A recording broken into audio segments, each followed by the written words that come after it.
Very impressive.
Yeah. So let's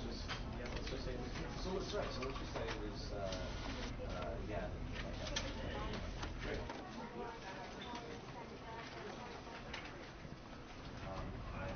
I know that you're not me. But because I wanted to put him down a little better, basically, right? And Can you kind of speak? with that example you gave us, are Um, does it work for me to be like? Does it still work? Will you feel more supportive if I go ahead and do the same thing, or does it have to be you? um I you know what? Even if you were getting to be sarcastic and ironic, I think you would still have to go this personal in order to leave right? Yeah. So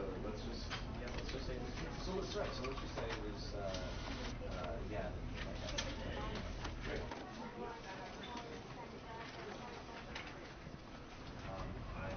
I know that you're not me. But because I wanted to put him down a little better, basically, right? Can And you kind of speak? with that example you gave us, are Um, does it work for me to be like? Does it still work? Will you feel more supportive if I go ahead and do the same thing, or does it have to be you? um I you know what? Even if you were getting to be sarcastic and ironic, I think you would still have to go this personal in order to leave yeah. So let's just say it was yeah.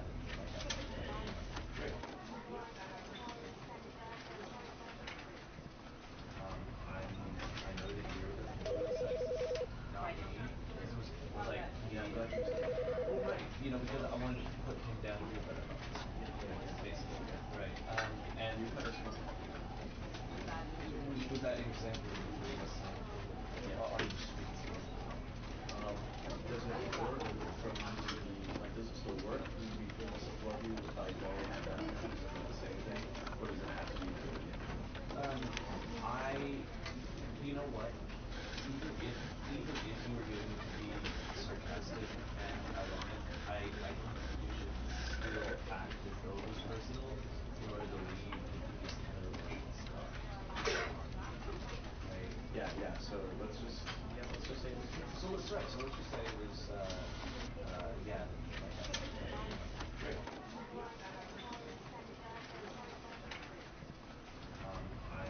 I know that you're not me. But because I wanted to put him down a little better, basically, right? Can you And kind of speak?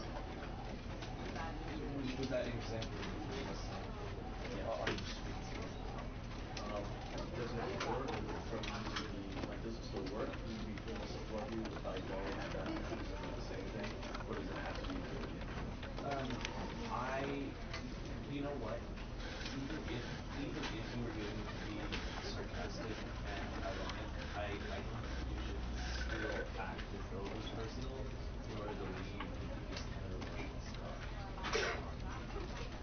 yeah. So let's just say it was yeah.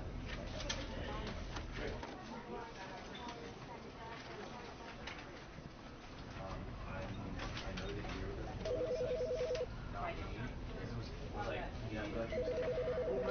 because I wanted to put him down a little better, basically, right? Can you And kind of speak? with that example you gave us, are Um, does it work for me to be like? Does it still work? Will you feel more supportive if I go ahead and do the same thing, or does it have to be you? um I you know what? Even if you were getting to be sarcastic and ironic, I think you would still have to go this personal in order to leave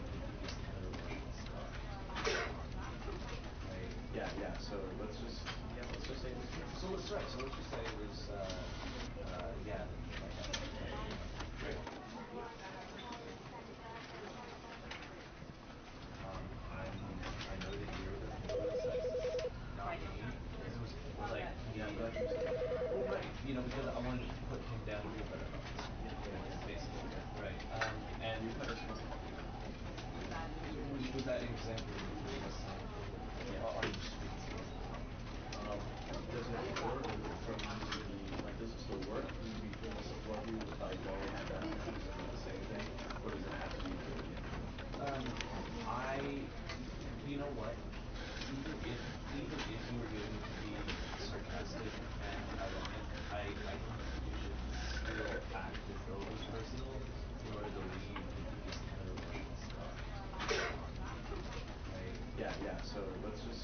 Let's just say this way. So let's just say it was yeah, like that.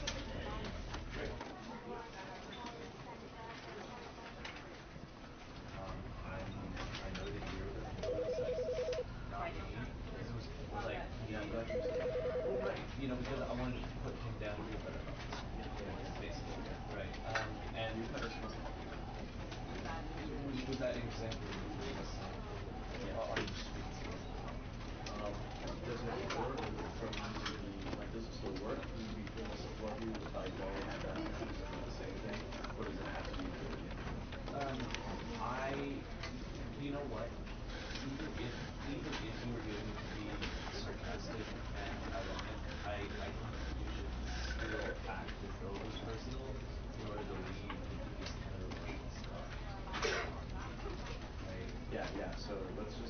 Let's just say this way. So let's just say it was yeah, like that.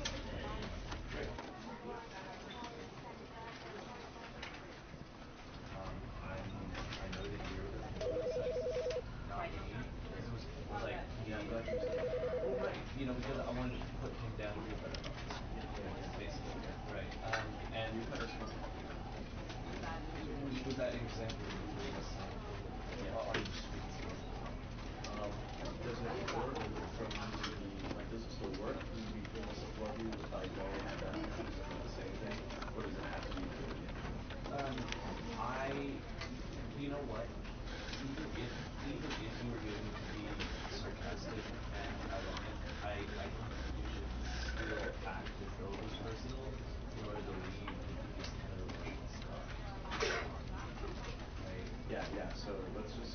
Let's just say this way. So let's just say it was yeah, like that.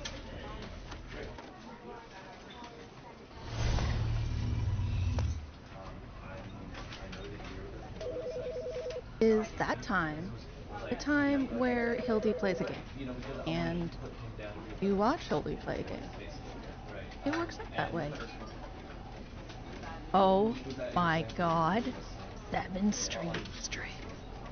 Um, does it Stream. work from the, like, does it still work? Will you be feeling supported by knowing that he's doing the same thing? Or does it have to Thank be you very totally much. different? That's and out I, loud while you I'm know what? live, I'm gonna thank Rifna for Even finally breaking if my you're going 69. to be Nice. sarcastic Uh and stone ironic, wall. I like when you will act as And though it was personal, nor the way I tried really, really hard to So get Bafunata into the give a fuck, So let's just say it but it's was not gonna be there today. yeah, Or like like that. for this stream. It'll be there because I wanted it to be part of the first. I know that you're Very upset, not with me. Like yeah, I'm glad you said that. because I wanted to put him down to a better level, basically, right? right, And you kind of smell. right. So everybody picked the With that Stanley example you Parable, gave. and I actually know a lot about the Stanley Parable.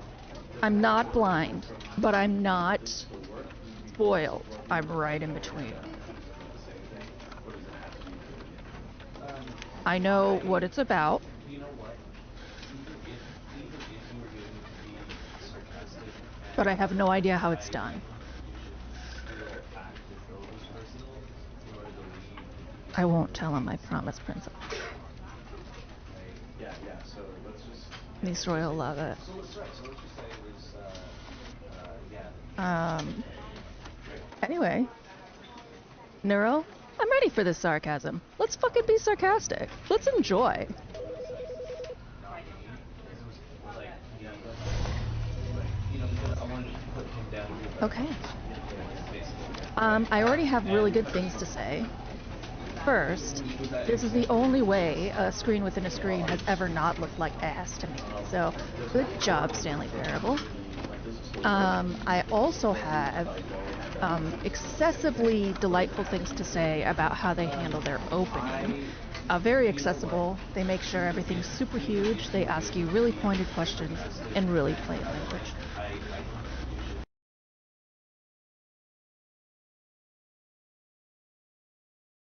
This is the story of a man named Stanley. I love your voice.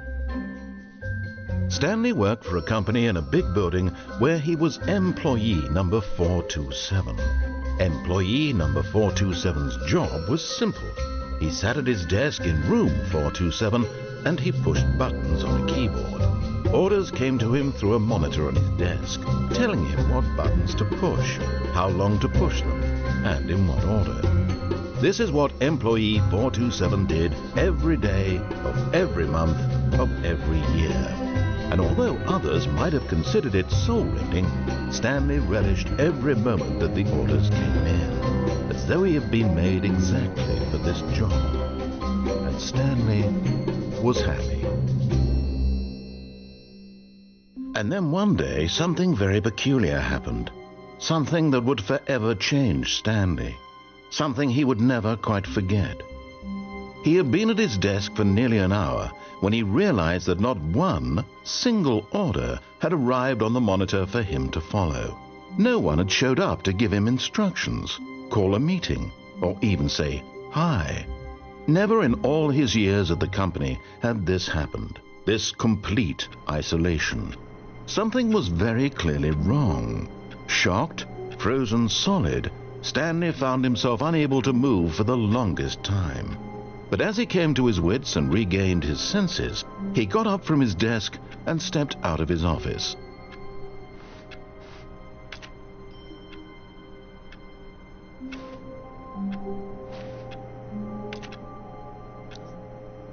Yes, there's...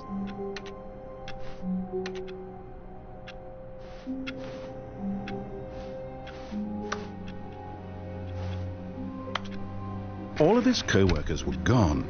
What could it mean? Stanley decided to go to the meeting room. Perhaps he had simply missed a memo. No matter how hard Stanley looked, he couldn't find a trace of his co-workers. That was a trace. Talking about my guy.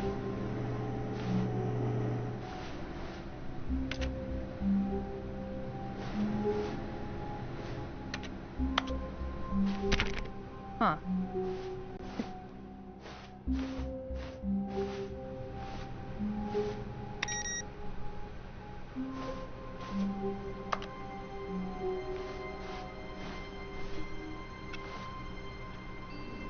Excuse me, that is a fucking trace. Whatever.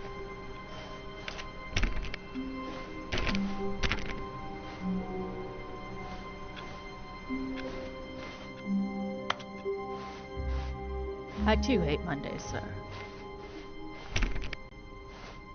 When Stanley came to a set of 2 open doors, he entered the door on his left.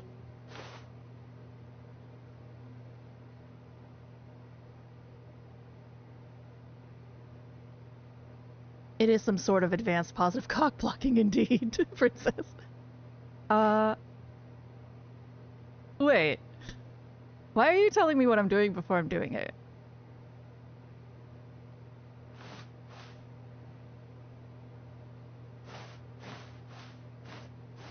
This was not the correct way to the meeting room, and Stanley knew it perfectly well. Perhaps he wanted to stop by the employee lounge first, just to admire it. Yeah. Why did you tell me what I was doing before I did it? Ah, yes, truly a room worth admiring. It had really been worth the detour after all, just to spend a few moments here in this immaculate, beautifully constructed room. Stanley simply stood here, drinking it all in. Okay. But eager to get back to business, Stanley took the first open door on his left. I don't like that you're telling me what to... Stanley was so bad at following directions, it's incredible he wasn't fired years ago. Bastard. Do not lie. If you are lying right now, stop.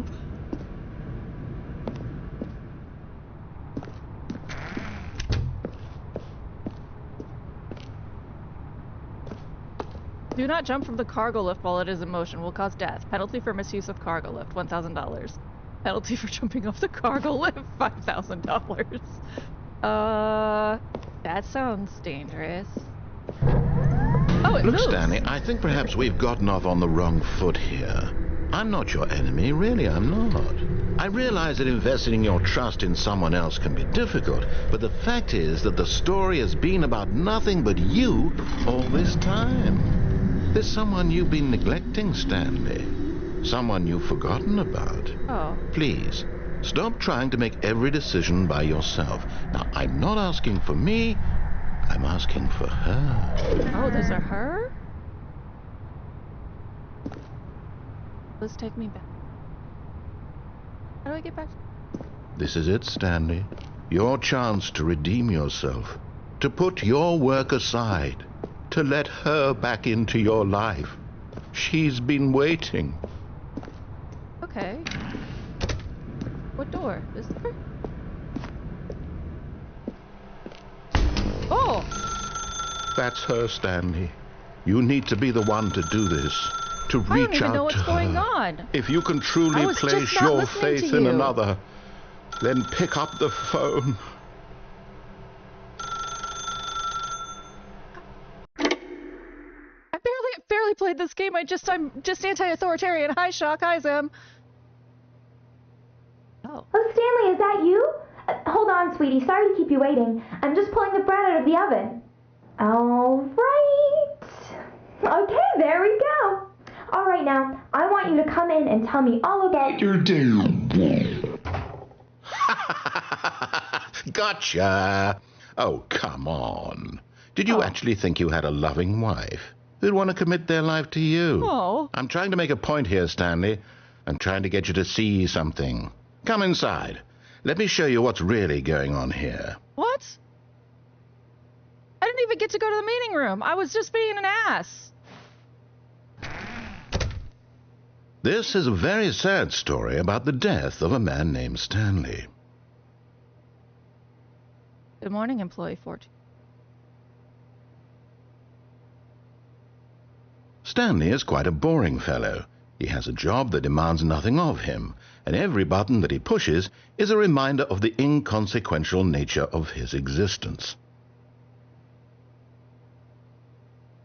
Look at him there, pushing buttons, doing exactly what he's told to do. Now he's pushing a button. Now he's eating lunch. Now he's going home. Now he's coming back to work.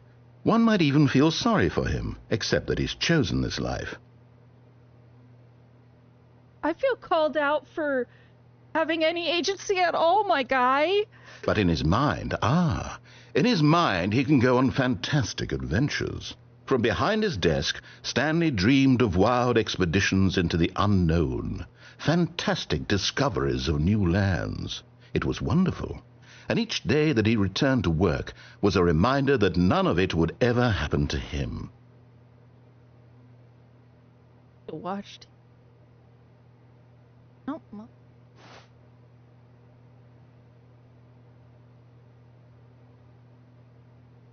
Fine. And so he began to fantasize about his own job. First, he imagined that one day while at work, he stepped up from his desk to realize that all of his co-workers, his boss, everyone in the building had suddenly vanished off the face of the earth. The thought excited him terribly. So he went further. He imagined that he came to two open doors and that he could go through either. At last, choice. It barely even mattered what lay behind each door. The mere thought that his decisions would mean something was almost too wonderful to behold. As he wandered through this fantasy world, he began to fill it with many possible paths and destinations. Down one path lay an enormous round room with monitors and mind controls. And down another was a yellow line that weaved in many directions. And down another was a game with a baby. And he called it The Stanley Parable. It was such a wonderful fantasy, and so in his head he relived it again, and then again, and again, over and over, wishing beyond hope that it would never end, that he might always feel this free. Surely there's an answer down some new path, mustn't there be? Perhaps if he played just one more time. But there is no answer. How could there possibly be? In reality, all he's doing is pushing the same buttons he always has. Nothing has changed. The longer he spends here, the more invested he gets, the more he forgets which life is the real one. Yeah, I did. I did. Because I just don't like listening to people.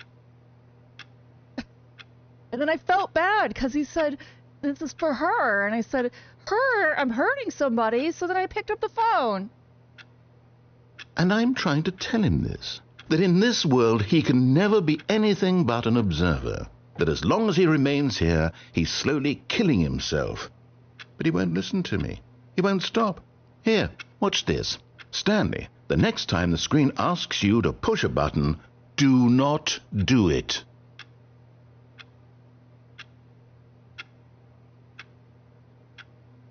I don't know what to do. I don't want to listen to you because I don't like you.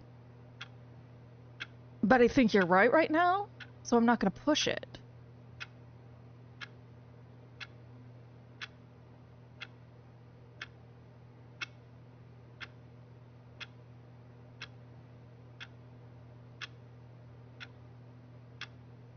Do I just have to wait? I'm not very patient, guy. I have ADHD.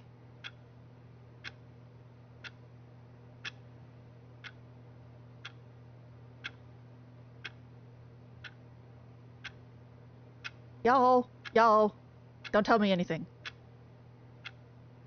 Either push the button and obey, or don't push the button and still obey. I know, it's the Stanley Parable.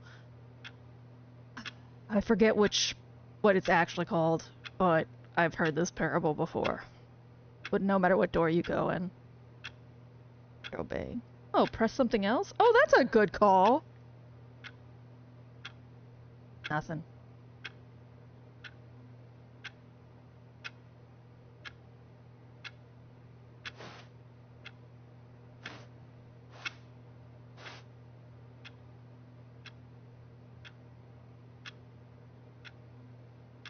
We're gonna be here a long time, folks. Really stubborn bitch. I guess that's how I got this ending the first time, is I realized he was telling me to do things before I was doing them, and I was like, why are you doing that? So then I did something else. Like, don't tell me what to do. And then Alt F4 sounds like G. So then I ended up really stubborn and impatient. I was just like, why are you telling me to do things? It wasn't even that impatient. It was like Alt F4 sounds like Grug. Doesn't that close the game?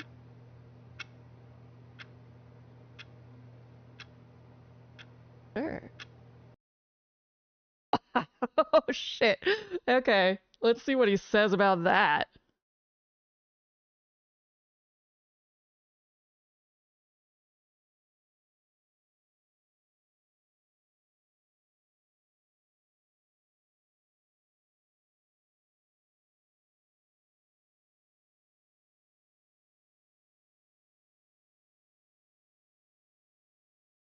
Like crows.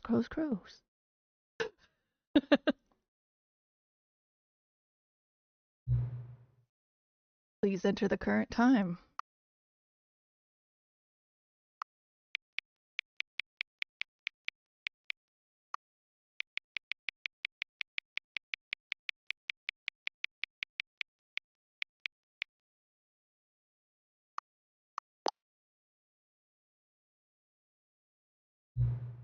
Hang on.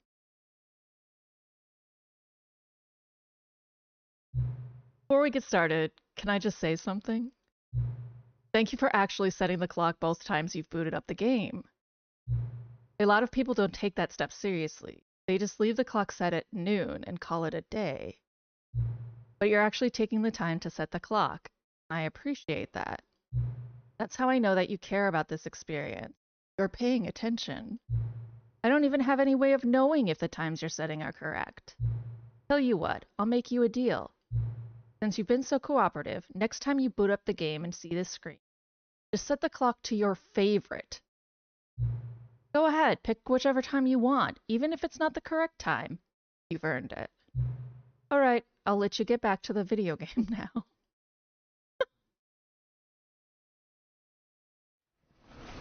Okay.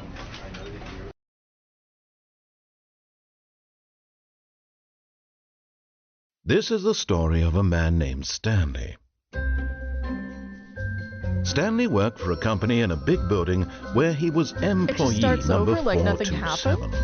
Employee number 427's job was simple. He sat at his... Okay. All of his co-workers were gone. What could it mean? Stanley decided to go to the meeting room. Perhaps he had simply missed a memo. No matter how hard Stanley looked, he couldn't find a trace of his co-workers. I found multiple traces already. Bye, Zem. Bye, Zem. Have a good work.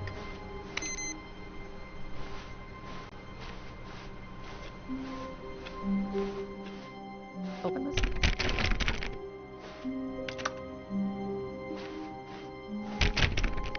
Is there like a key I can find somewhere? Probably not. Probably.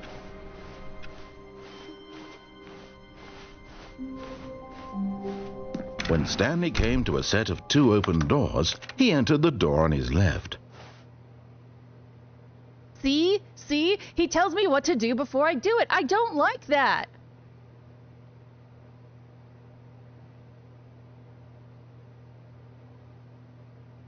And now I know you're just a bastard.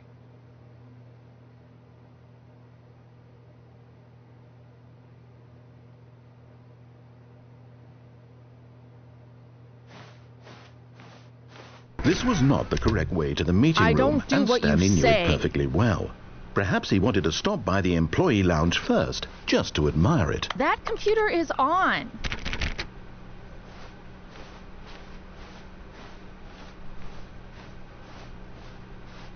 Ah, yes, truly a room worth admiring. It had really been worth, but eager to get back to business, Stanley took the first open door on his left. Like that midnight episode of Doctor Who. Yeah.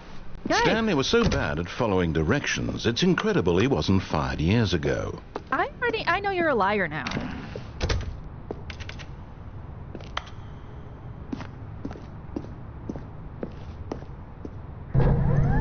Look, Stanley, I think perhaps we've gotten off on the wrong foot here.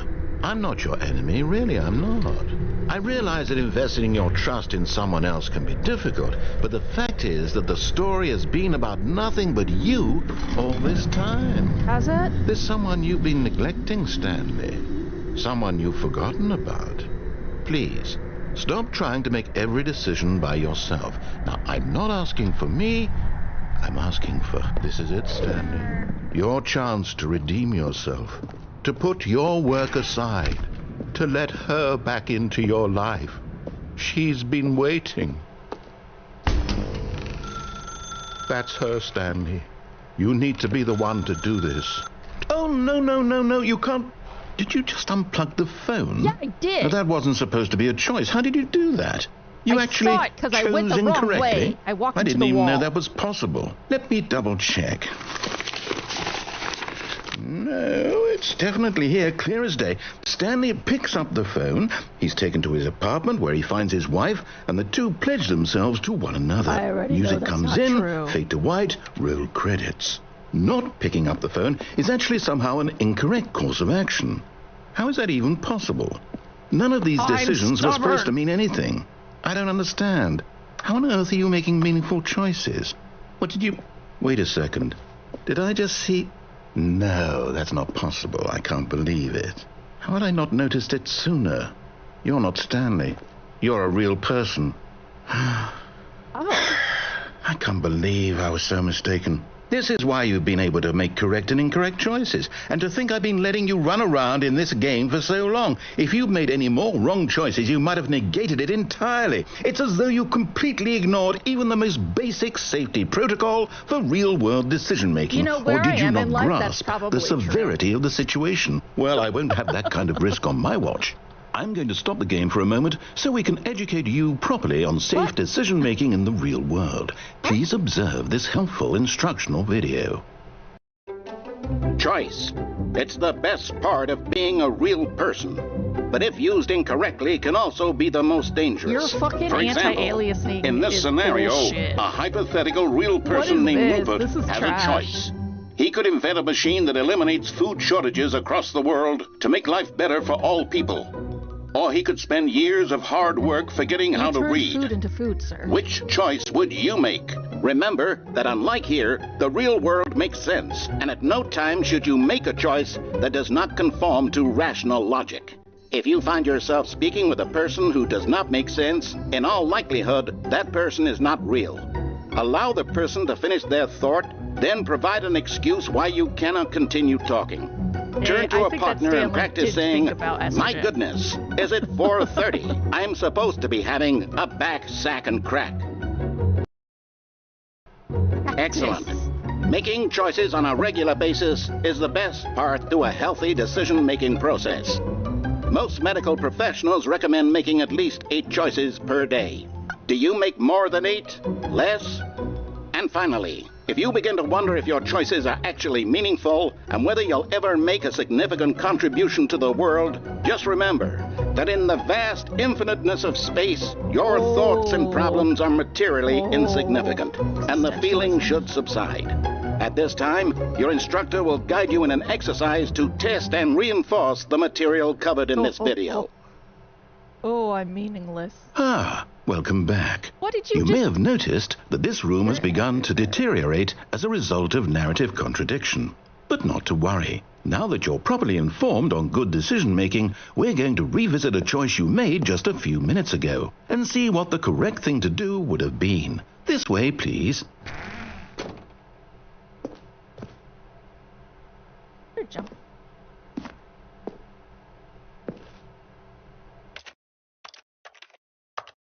Oh, I can begin the game again. Jump, space.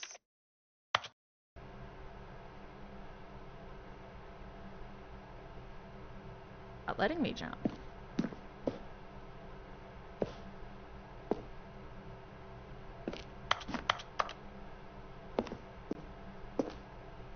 Because I want to climb up there. No? Oh?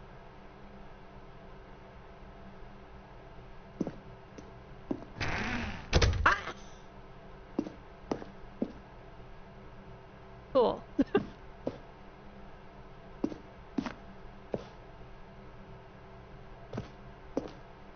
Gonna let me do anything else. Are you trapping me? I'm a real person, man. We learned that. I don't listen to anybody but my own self. I want to climb up these. Let me climb up those. Let me try rebinding it and just seeing if my space keys.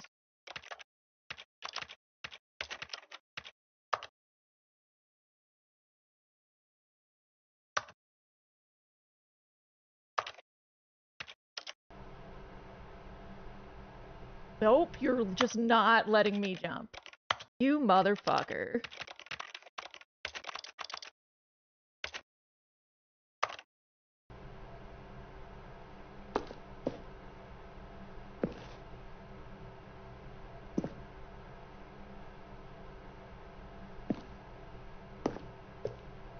Hey, how was your lunch? Princess. It feels good, doesn't it? Be completely out of it. Now let me jump up the things! Fine.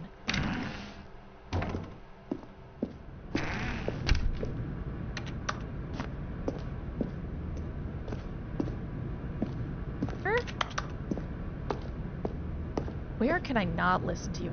Can I go back?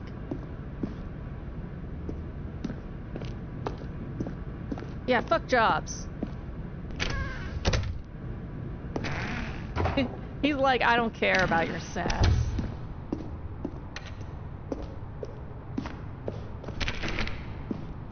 Ooh, Penang curry. Sounds really good. There wasn't enough gravy for the rice, but oh, that sucks. Now that we know your choices are meaningful, we can't have you jumping off the platform and dying. You haven't Imagine let the me main jump character once. dying senselessly halfway through the story. That story would make no sense at all. We just need to get you home as soon as possible before the narrative contradiction gets any worse. Unfortunately, it seems this place is not well equipped to deal with reality. I don't want you to do your work either. Can I jump? Do I have to, like, follow his instructions to learn how to jump?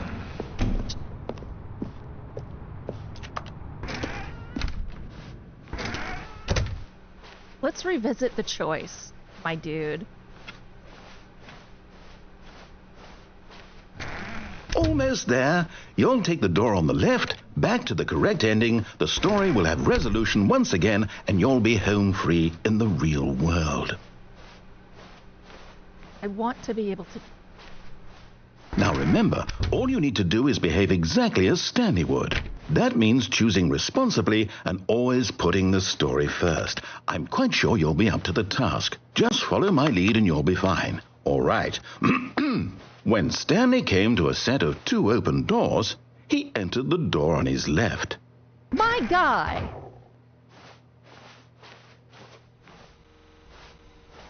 No! Why did you do that? Because Quickly, you made fun of hurry me. back in the other direction. Perhaps we're not too late.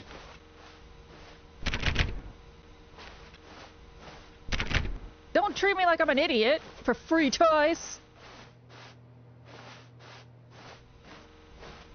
Can't go anywhere this way.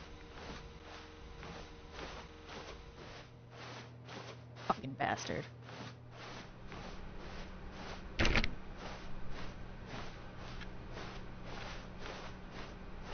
Oh look, it's the meeting room. It's ruined.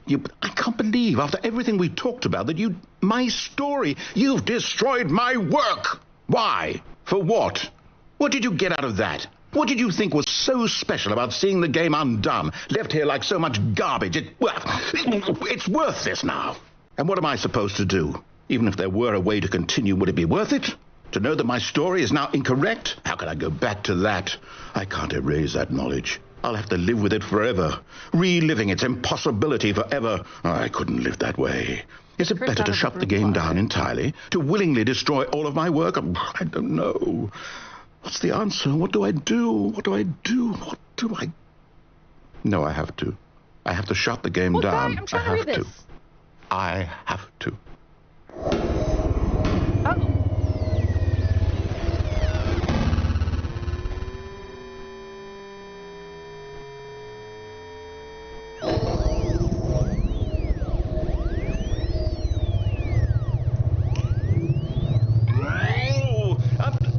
I'm here. I'm still here. Here in this pile of rubbish. With you. You. Who thought you were so clever. Now look where we are. My entire game is destroyed. It was the only thing in the world that was mine, and you've run it into the ground. What, did you think that would be funny? You just had to see? You never communicated Didn't I impress with upon me. you how important it was to be like Stanley? He actually knows how to do what I tell him to. He understands that if I say to do something, there's a damn good reason for it. Where do you think he That is? thought hadn't even occurred to you, had it? That there's a world outside of you? You're left. a child. Oh, my story. If you'd just gone through the door on the left, you would have seen it. There was a whole underground facility. You would have destroyed it and been victorious. It would have been so perfect. I worked so hard on it. I tried so hard to make... behave exactly as Stanley would. That means choosing responsibly and always putting the story first. I'm quite sure you'll be up to the task. Just follow my lead and you'll be fine. All right. When Stanley came to a set of 2 open doors, he entered the door on his left.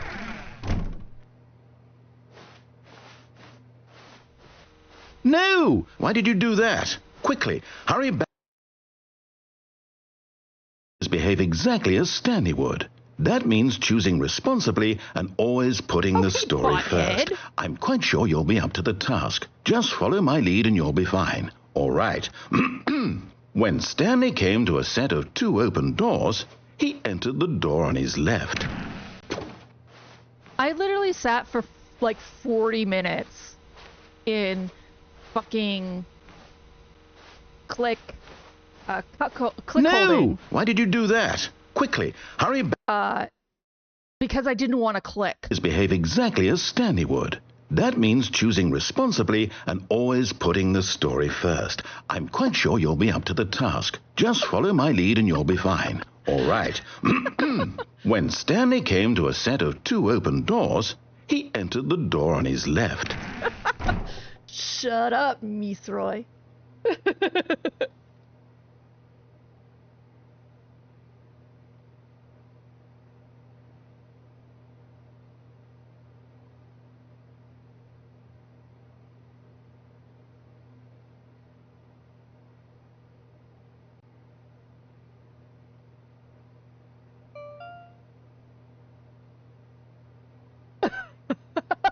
I didn't play this game. I completely predicted this outcome.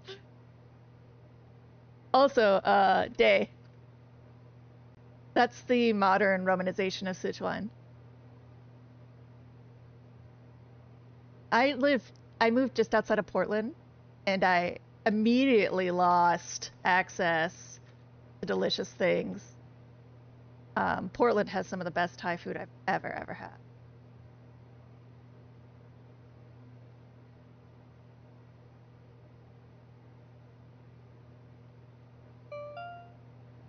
I'm going through here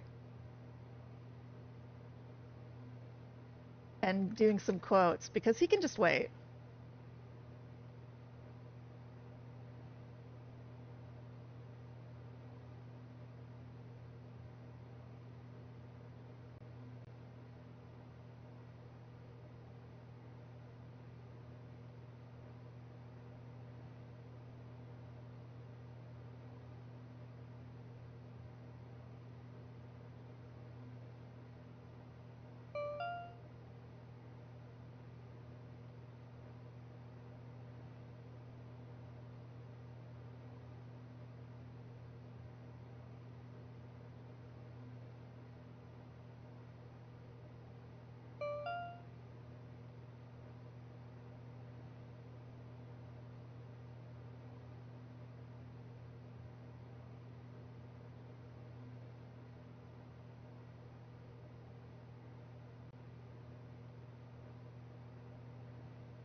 Okay, I think I got them all.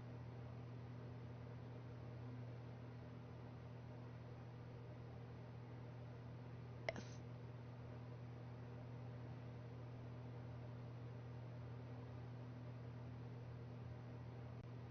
Yeah, it's not like, it's more like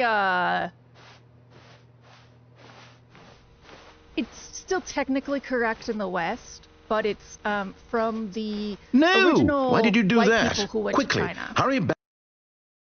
Guy, we're gonna be here a while. Behave exactly as Stanley would. That means choosing responsibly and always putting the story first. I'm quite sure you'll be up to the task. Just follow my lead and you'll be fine. All right. When Stanley came to a set of 2 open doors, he entered the door on his left. Yep. That's totally my left. No! Why did you do that? Quickly, hurry back. Yeah, because you don't really... Behave exactly as Stanley would. That means choosing responsibly and always putting the story first. I'm quite sure you'll be up to the task. Just follow my lead and you'll be fine. All right. When Stanley came to a set of 2 open doors, he entered the door on his left.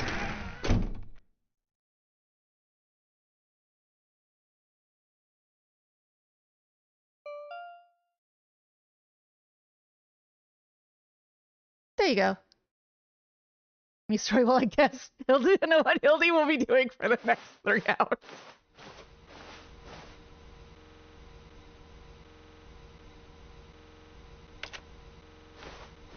I thought you were doing it just to not make it say a dirty why did you do word. that? Quickly, hurry back. Like, okay, people who've played this Behave game. exactly as Stanley Is this would. futile That effort? means choosing responsibly and Am I just always gonna sit putting here the doing this story first. forever? I'm quite sure you'll be up to the task. Just follow my lead and you'll be fine. All right. When Stanley came to a set of 2 open doors, he entered the door on his left.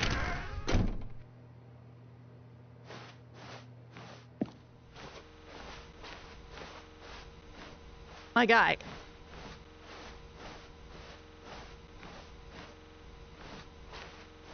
No! Why did you do it's that? taking longer Quickly, and longer. hurry back. That's interesting. Behave exactly as Stanley would. That means choosing responsibly and always putting the story first. I'm quite sure you'll be up to the task. Just follow my lead and you'll be fine. Let's right. actually test that notion. When Stanley came to a set of 2 open doors, he entered the door on his left. 1, 2, 3, 4, 5, 7, 9, 10, 11. No! 12, Why did you do that? Quickly, hurry back. 12.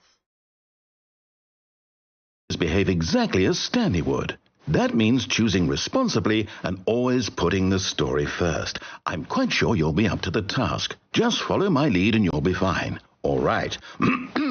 When Stanley came to a set of 2 open doors, he entered the door on his left. 1, 2, 3, 4, 5, 6, 7, 8, 9, 10. No! 11. Why did you do that? It's the same Quickly, time. hurry back. Behave exactly as Stanley would. That means choosing responsibly and always putting the story first. I'm quite sure you'll be up to the task. Just follow my lead and you'll be fine. All right. When Stanley came to a set of 2 open doors, he entered the door on his left.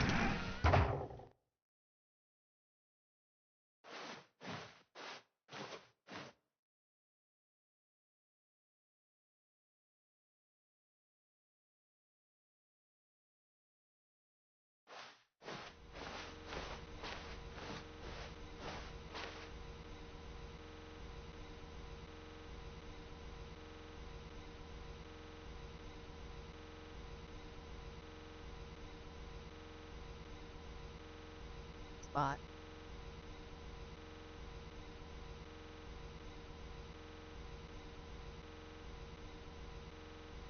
$11, 12, 13. I started speaking quietly. I have a pretty high gate because my house is really bouncy. Bad acoustics. So, I was just sort of whispering to myself. Sorry. Yeah, it is the spot in the corridor. Good call, PB.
Indeed. How about that robbery at the Louvre? I'm still laughing my ass off at that. Though my friend Tony says that it's probably, like, rich person ordering the like, they Joel to order.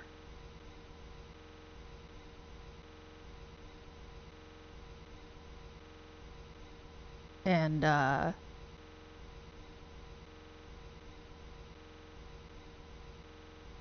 so I shouldn't be romanticizing them as stealing for poor people. But in my mind, they've just offloaded them to some unsavory bastard and are moving to their own private island.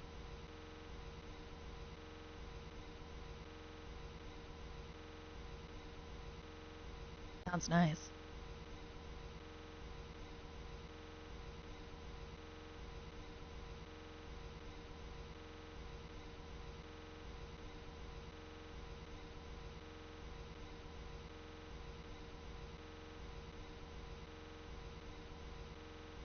Right, like, I'll just work there. You can just tip me fat. I'll make your mojitos.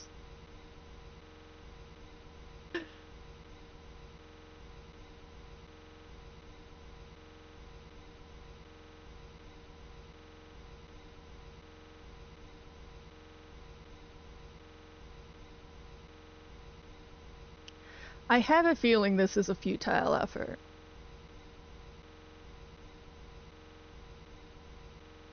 Man, do I even have a favorite time? What would I even put in for my favorite time?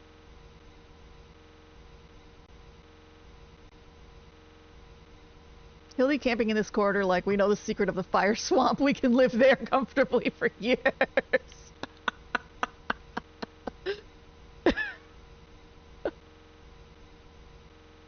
Oh, I can't smoke weed. I'm allergic.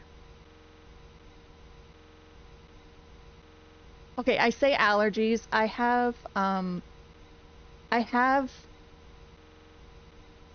11/11. I'm gonna get.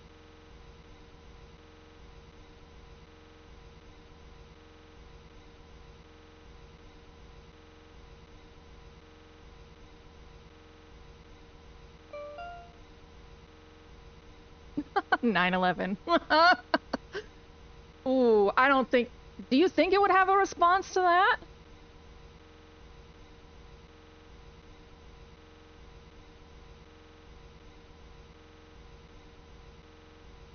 Ah.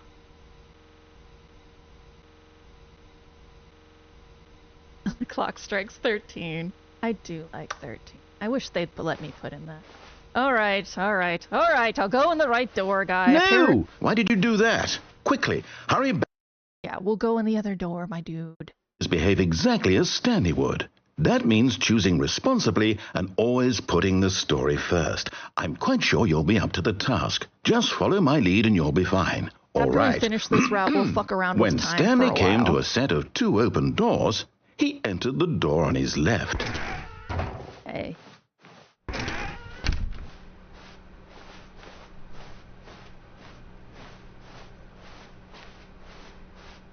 Yet there was not a single person here either. Feeling a wave of disbelief, Stanley decided to go up to his boss's office, hoping he might find an answer there. Exclamation mark. This box is too small. Termination Tuesdays, office efficiency, legal, group 41X, group 46X. IT department, we're broke Wednesday, financial panic meeting, boss's inspection, group 42X, group 47X. Mergers, ideas and development, group 43X, group 48X, pre-review of weekly review, ranking floors meeting, what to do about 432, don't tell 432 about the meeting, group 44X, group 49X, office party. Do not alter without consulting whiteboard manager, RIP Franz. Oh. Tomorrow, complete today's unfinished agenda items, right? Next day's agenda, reflect. The future was yesterday, tomorrow is now. Targets, push for funding for R&D of new coffee machine. Not cost efficient. Standardized graphs 40x wide.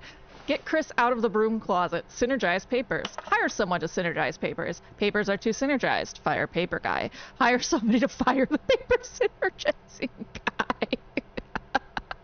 Who moved my desk? Please keep the targets on the topic of... What are your dreams for the future? Nature, talk radio, mitosis.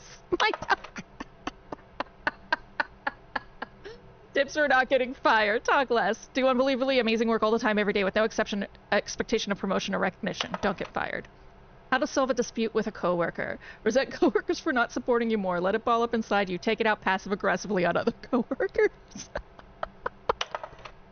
Using slides to assure employees that everything is okay. Make sure your slide has a slick blue graphic in the header and throw some bevel on all the text. This will ensure a common productive work environment. Everyone is unique. You, most of all.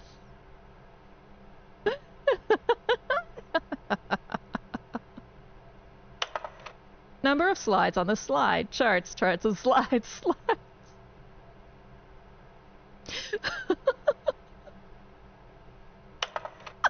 Read out which charts on the same slide depict the same information. Increasing graphs per slide. Please, no more charts, please. The Boss Appreciation Minute. On your Boss Appreciation Minute worksheet, circle the top 20 things you love most about your boss. Fill out in triplicate and return to your Boss Appreciation Specialist.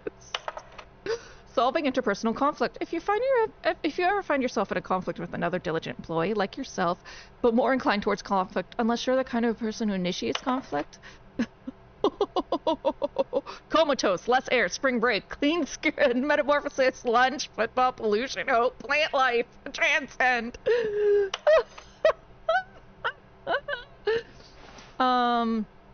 What do people want? Things. Happy feelings. Violet James, you are fired. Money, more money, things, but with money to buy more things. Graphs about things and money. We have our new product. The stock market is somewhere here. Colored in segments. Stripes. Requires more secondary research. What is hot? Profits.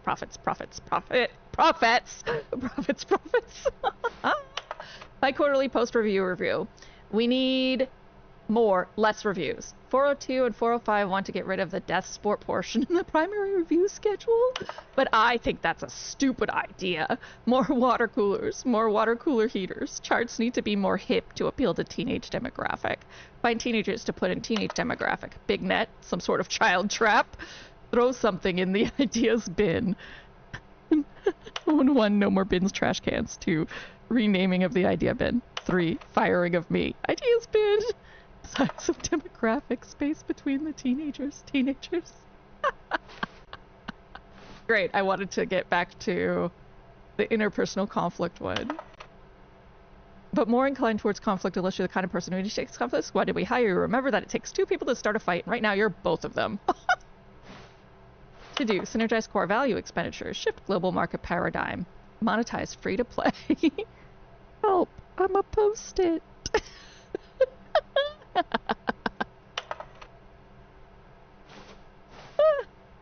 This is delightful. TPS report. This page contains no information. The synergizing of core global value paradigms of 2012 to 2016.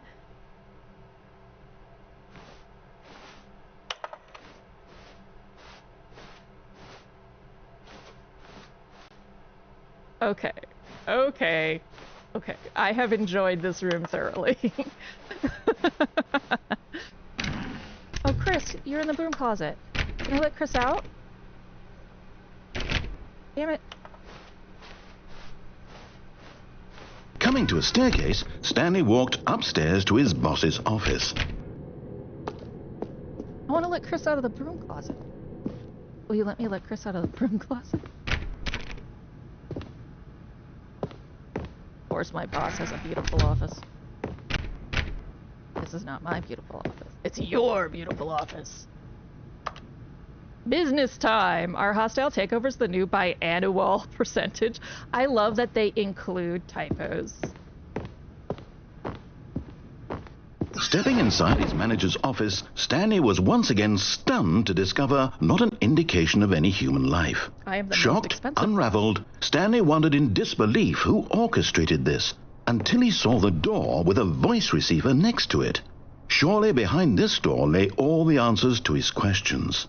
And beyond all probability, he knew the passcode. He had seen it on his boss's computer just last week. Night Shark 115. Was this the code to open the door? Would it still work? There was only one way to find out. Stanley had been trained never to speak up, but now he would draw from within himself the courage to face the unknown. He drew a sharp breath and then spoke the code. Carte Blanche at Mont Blanc. Business strategy. Sewage lilies by Claude. Money. Sorry, guy, I'm not ready to move on. I must look at all the jokes. Stanley spoke the code. Night Shark 115. He spoke it into the receiver, right there on the wall. Night Shark 115. I'm sorry, is there a problem? You didn't mishear me, did you? Please speak the code into the receiver. Otherwise we can't get on with the story. This is a crucial step. I'm trying. Night Shark 115. Okay, fine. You're not going to do it. But you know what? It's pretty humiliating to bring you this far, only for you to suddenly decide you have better things to do. I asked you for this one single thing, for your respect. The kind of respect Stanley shows for his choices. He knows what it means to take a story seriously. If you didn't want to see what I had to show you, then why did you come here? You had a choice, you know. You could have gone through the door on the right. You could have done whatever the hell you wanted over there. Why did you come this way? Speak. Say something to me. Explain yourself, you coward. You... I can't. When Stanley came to a set of two open doors, he entered the door on his left.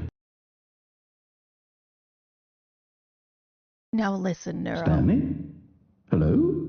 Are you... Is everything okay? Stanley, please.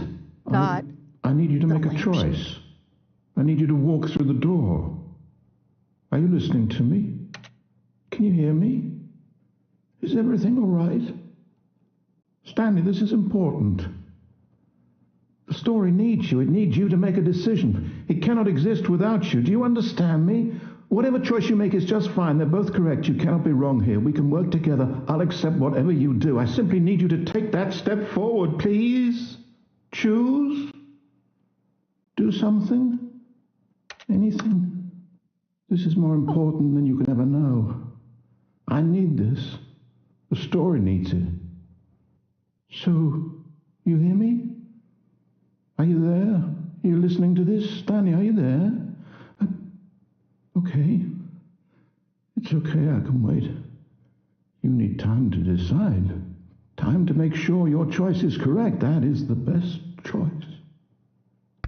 That's all right. Sorry, Leroy. I'll wait for you to decide what's the right thing to do. Take as much time as you need.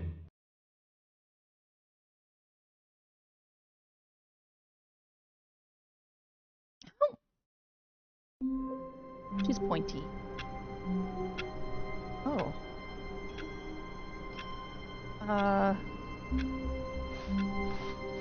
All of his co-workers were gone.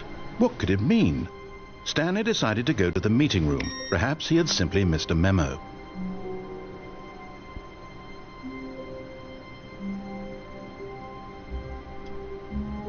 Sure doesn't feel like a beat the game. Alright. Let's do the, let's fuck around with time for a while. Yorkie! Just be in my lap! So I can pet you while playing! Okay. So, let's start with 9/11.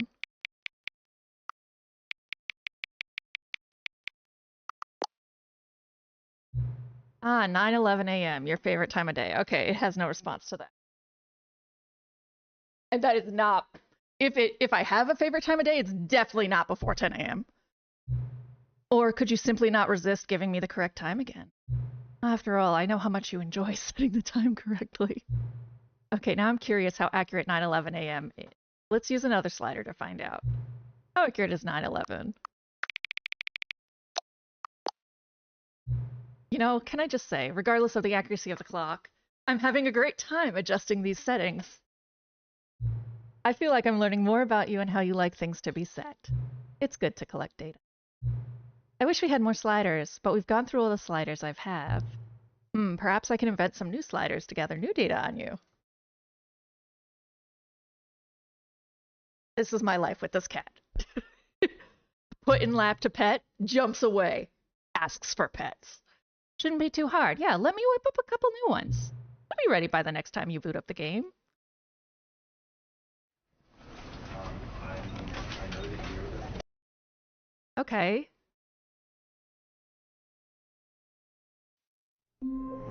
So... Oh, it just... All of his co-workers were gone. What could it mean? Stanley decided to go to the meeting room. Perhaps he had simply missed a memo. You know, I'm not even gonna look at the computers. I'm gonna do exactly what you say and see if it lets me speak the code. When Stanley came to a set of 2 open doors, he entered the door on his left.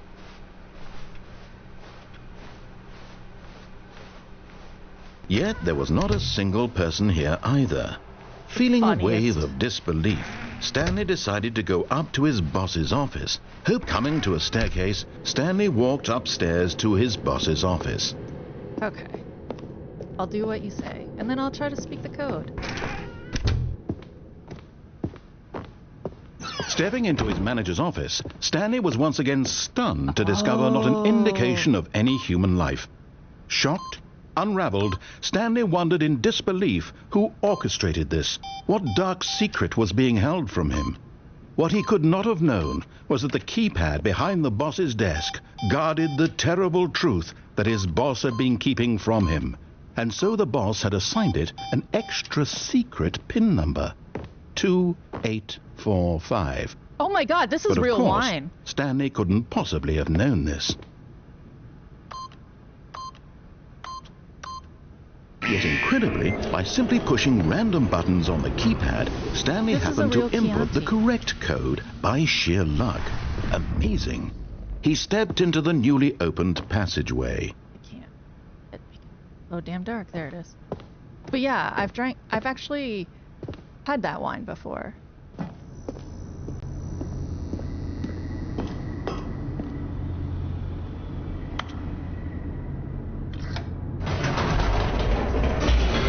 No, I actually am like now really creating a Chianti. Descending deeper into the building, Stanley realized he felt a bit peculiar. It was a stirring of emotion in his chest, as though he felt more free to think for himself, to question the nature of his job. Why did he feel this now, when for years it had never occurred to him? This question would not go unanswered for long. Cat. Oh, no, no, no, no, don't jump off my lap. You're pointy. If you do that with your claws out, it'll hurt. Okay, she's gone. And on her chair, and she's going to ask me to pet her. Isn't that right? Sociopath.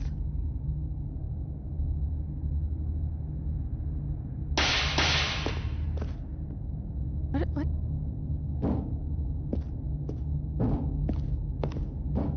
Stanley walked straight ahead through the large door that read Mind Control Facility.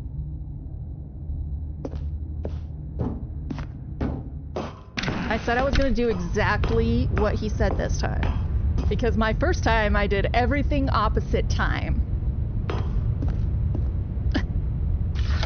The lights rose on an enormous room packed with television screens. What horrible secret did this place hold? Stanley thought to himself. Did he have the strength to find out?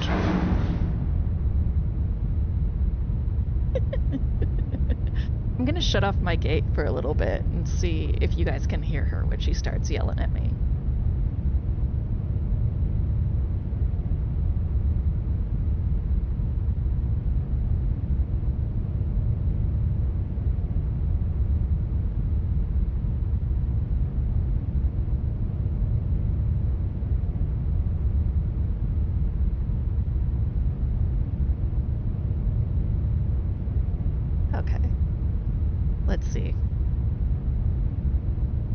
see if you can hear her yell at me.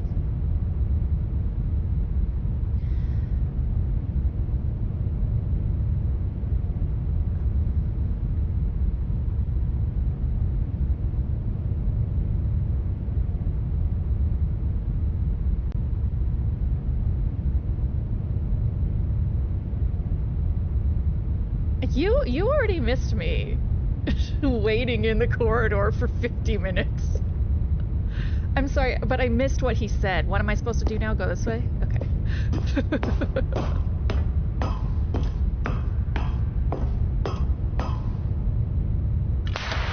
Now the monitors jumped to life, their true nature revealed. Each bore the number of an employee in the building, Stanley's co-workers. The lives of so many individuals reduced to images on a screen, and Stanley, one of them, eternally monitored in this place where freedom meant nothing. If, despite adherence to Protocol 2A and Protocol 2B, an employee leaves the office during work hours and a system loop has failed, you must terminate. Please note that employee 432 is a test case. While the need for Protocol 2A may seem unlikely, Procedure 2A to 2C need not apply. In the event of 432 attempting to leave the office, contact supervisor and then contact 432 prize pool. If a monitoring screen fails to initialize, contact maintenance and temporarily switch control over to desk screen. In the case of a Class 4 event, close system gates and consult with supervisor. In the case of a Class 3 event, close system gates and consult with supervisor. Prime your consoles for info dump. In the case of a Class 2 event, open system gates.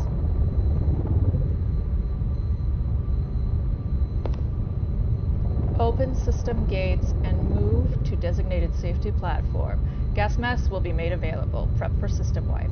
In the case of a Class 1 event, system wipe is pointless. The corridor will open. Data points for 111-2800. Got lost twice in the week. Reenaction procedure authorized. Showing concern for employee 122. Check with system marker to see if scheduled. Spring and step, lower happiness values. Check with R&D to see if this is caused by content patch. Promote, demote, demote, demote, promote and demote, demote. Tether disconnected. Send HR. Messy papers. Office relocation procedure authorized. Showing signs of non-compliance. Do not adjust empathy values. HR is running another prize pool. If an employee begins exhibiting unscheduled emotions, immediately contact supervisor. Please note that employee 432 is a test case. Procedure 1A need not apply. If an employee attempts to leave the office via any non-scheduled means, window, vehicle, unsafe door, set employee status to default and then back to their previous mode. If attempts to leave persist, contact supervisor.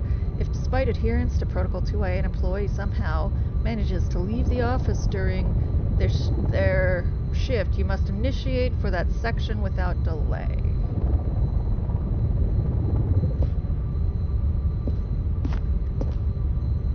Oh.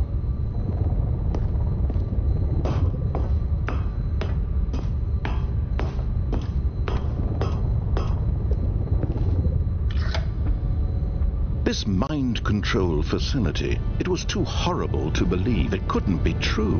Had Stanley really been under someone's control all this time? Was this the only reason he was happy with his boring job? That his emotions had been manipulated to accept it blindly? No. He refused to believe it. He couldn't accept it. His own life in someone else's control? Never! It was unthinkable, wasn't it? Was it even possible? Had he truly spent his entire life utterly blind to the world?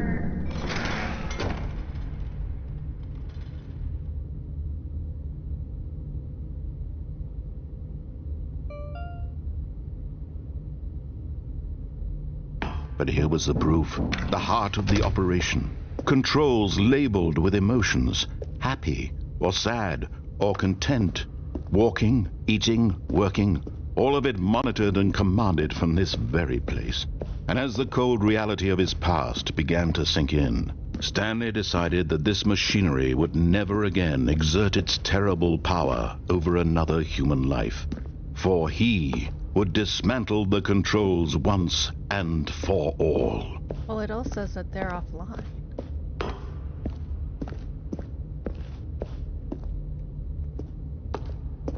Mind controls idle, awaiting input.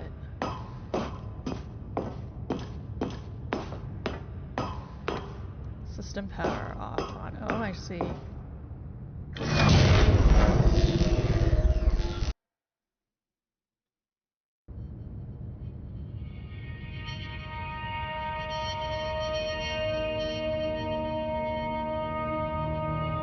Blackness and a rising chill of uncertainty. Was it over?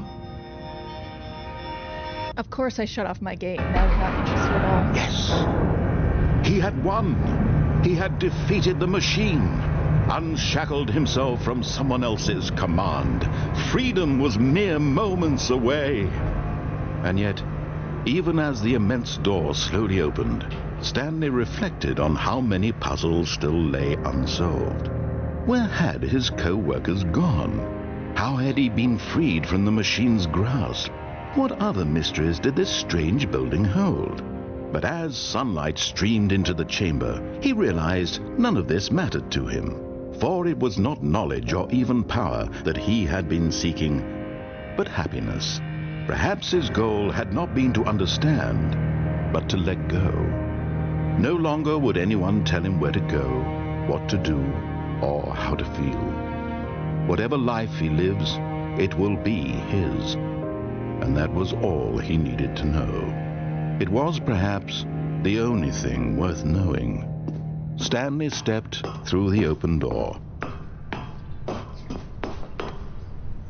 Stanley felt the cool breeze upon his skin, the feeling of liberation, the immense possibility of the new path before him. This was exactly the way, right now, that things were meant to happen. And Stanley was happy.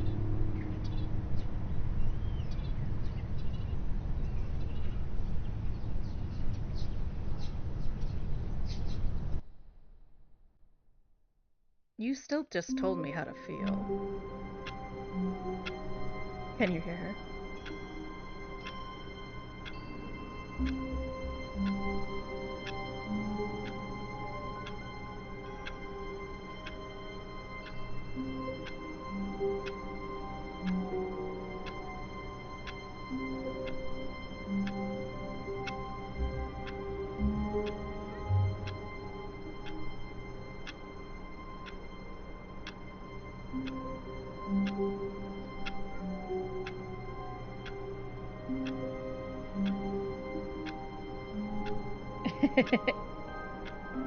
Hi, Jake. Can you hear her meowing at me, or at least muttering at me?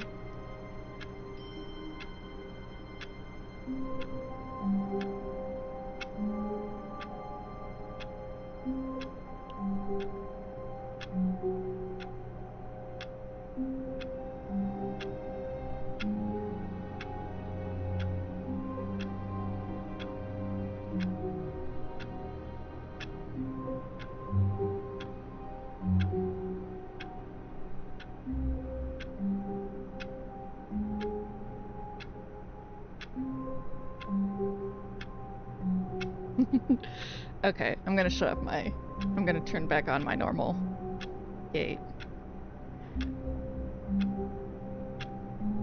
Before I forget the actual settings for it. And then we're gonna systematically start misbehaving.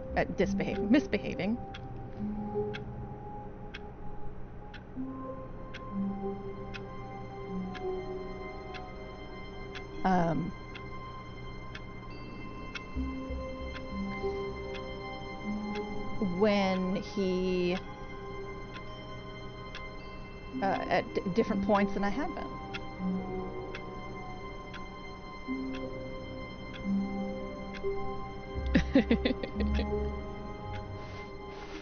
All of his co-workers were gone. What could it mean? Stanley decided to go to the meeting room. Perhaps he had simply missed a memo. I went the other way. Like, I disobeyed him the entire way the first time. When until Stanley he said, came to a set of 2 open doors, he entered the door on his what left. about her? And I worried about someone else, and it turned out it was a lie, and then he made fun of me, and that was shitty. Yet there was not a single person here either. Then I unplugged Feeling the a phone. wave of disbelief, Stanley decided to go up to his boss's office. Coming to we'll a do that. staircase, Stanley walked upstairs to his boss's office. Okay. Come here. Stay in my lap, and I can pet you. Stop jumping back to your chair. Wah.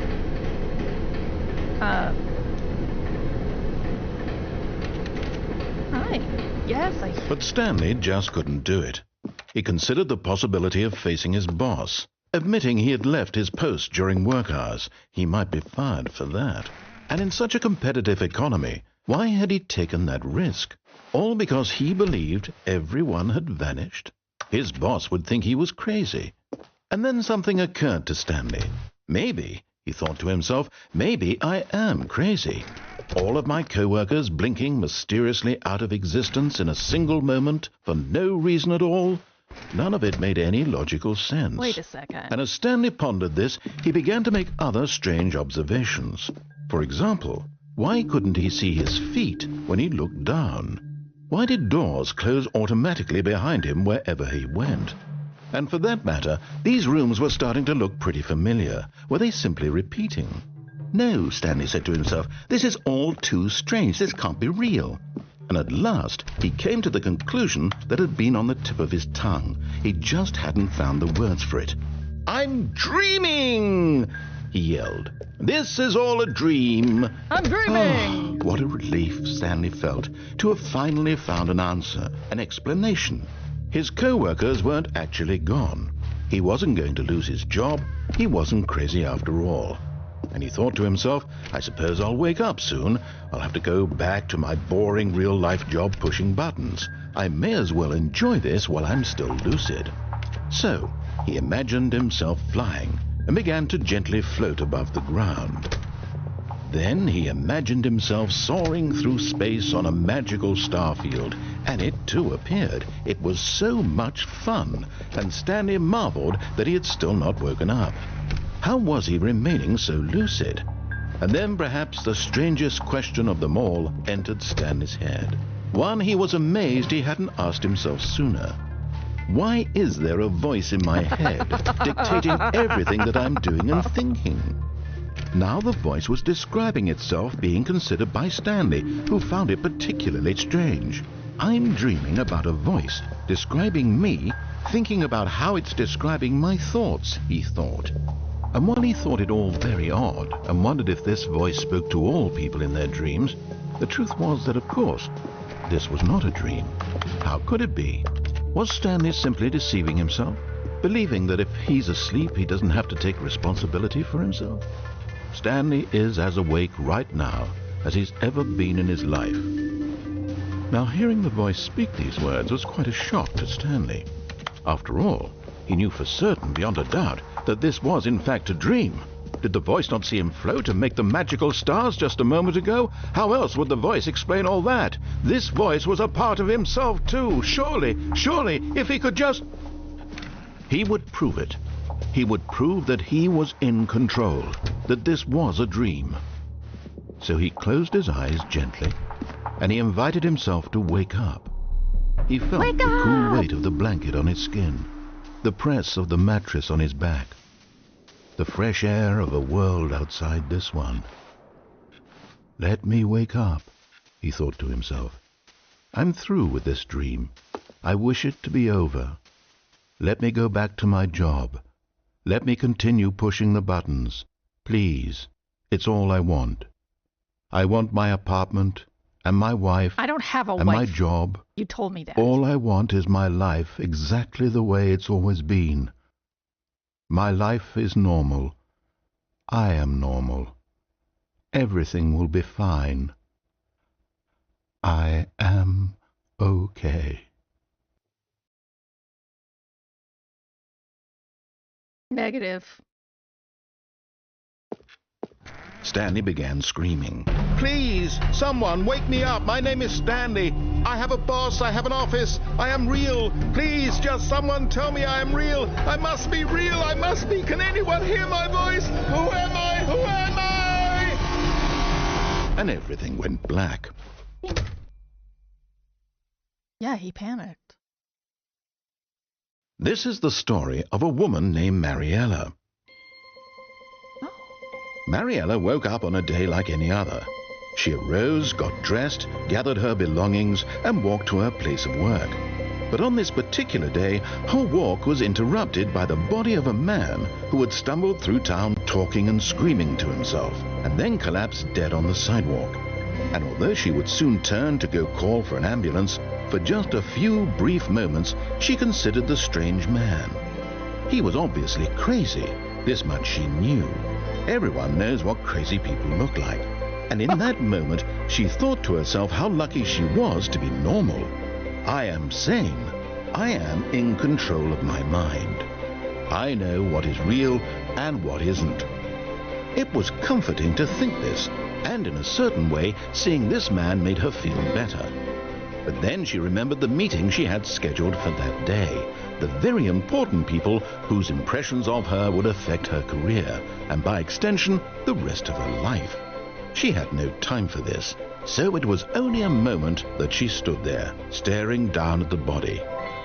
And then she turned and ran.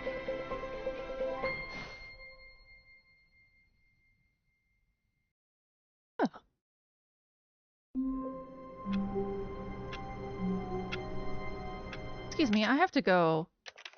I have to go fuck around with my friend with the clock. I'll have enough time for you, right? And my death, my untimely.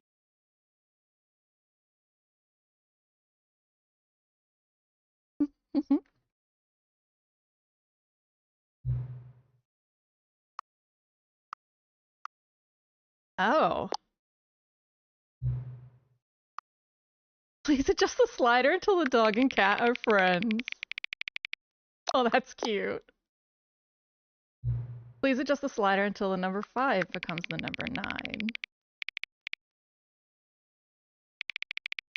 9. No, use the Roman numerals. Please adjust the slider until you stop adjusting the slider. Which of the 2 made-up words below is occuboinkle? Scrumtush. Please don't adjust the slider.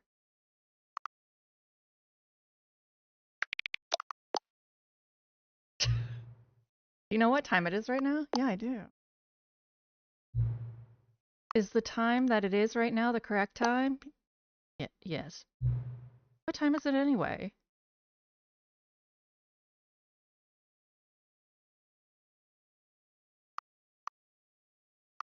Yes? Is there anything about yourself that you haven't told me? Yeah, a lot, my guy. Help. Yes. Will you come back to visit me? Yeah. I know that you're the sex, not me.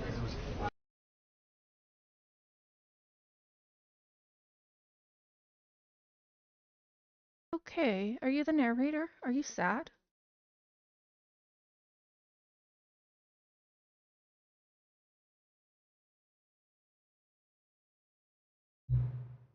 Is it? Does anyone really truly know? Of course they don't. Nobody knows anything. You and I don't even know each other. We're like strangers. Sure, I've adjusted all of the game settings to exact specific. Who hasn't? Just what I do, like. And now there's no more information. Collected all the data on you. I still don't really know you. And you don't know me. Neither of us know what time it is. I guess some settings are just unsettled. If I'm being totally honest, the clock doesn't do anything in the game anyway. You won't have me here when the game starts next time. That's okay. Video games were meant to be played alone. You like being alone, don't you? Maybe the only information I really learned. It's time for me to leave. There's still one more setting that we need to adjust, but it may take a little time before I'm ready for that. Not really in my job description, but that's okay. Perhaps you'll see me again. You can find me.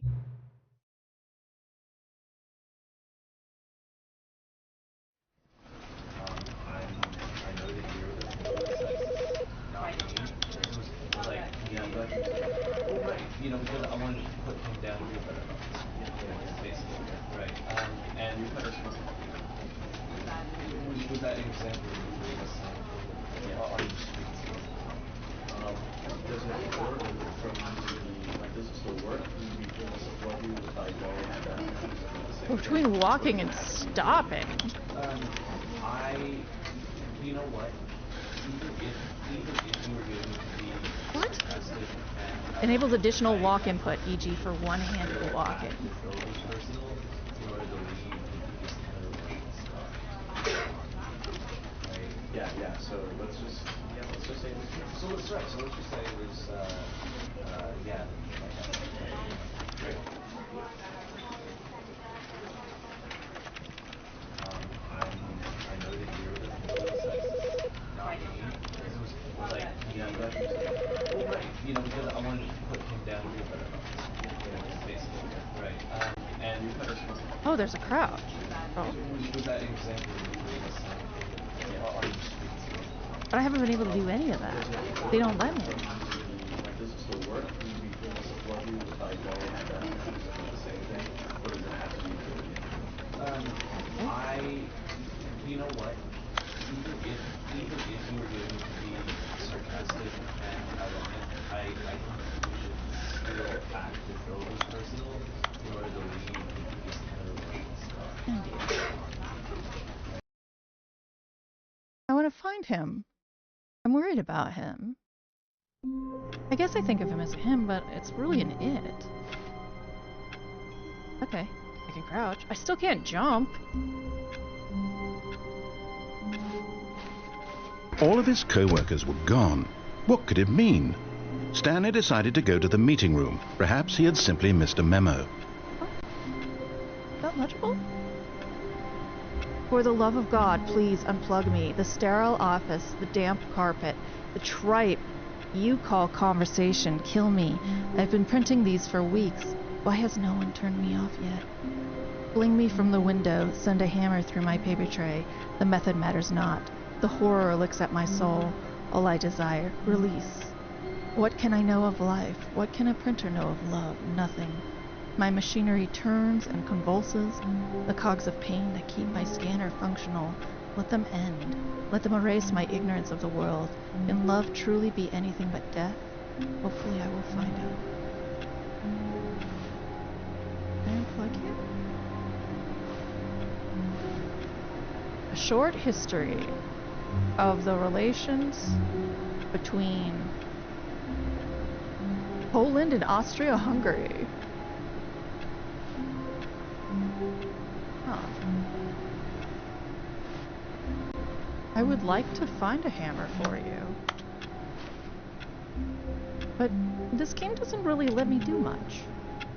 No matter how hard Stanley looked, he couldn't find a trace of his co-workers. I'm not really worried about the coworkers right now. I'm worried about the printer.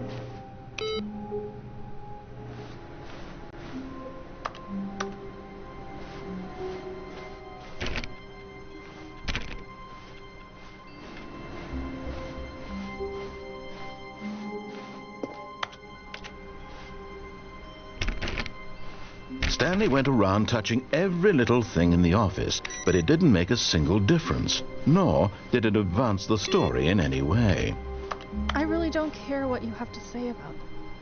How the mighty have fallen. An examination of the impact of the work and art of Lula Chamberlain. The Pale Bride. Dear Diary, attending to my husband has been easier than I was afraid it would be. Yes, there's days when it requires more strength than usual to keep going. I'm still getting increasingly more sick, nothing will change that. But it's not so bad, really. All I have to do is dote on him and try to anticipate his desires, and he's happy with me. No abuse or anything. Sure, it's not as if I like him. He's an ugly 40-year-old man who cares only about politics and never tells me anything. Love, well, that's certainly no concern. I don't know where I ever got the impression that was something that could happen in a marriage.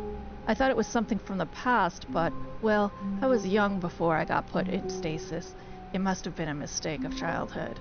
But so long as I do as I'm told, I'm not mistreated, like I was by my sister. And sleeping with him feels good. I really hope I don't get pregnant soon. I don't want that to stop. Doing that is really the only thing that makes me actually happy these days. Well, that... And Jay Hawes talks with me.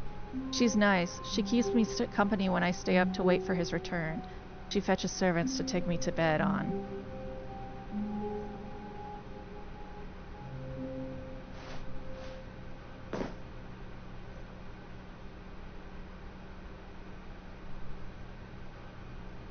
Interview and interrogation. That sounds like a romance novel I'd read. Knowing your city.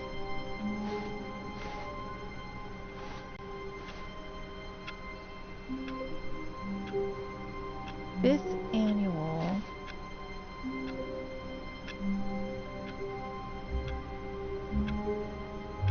The something meeting of internal revenue analysis for committees of the Royal Revenue Distributions Club. Huh. The Stanley Parable. Have a good lark, Drake.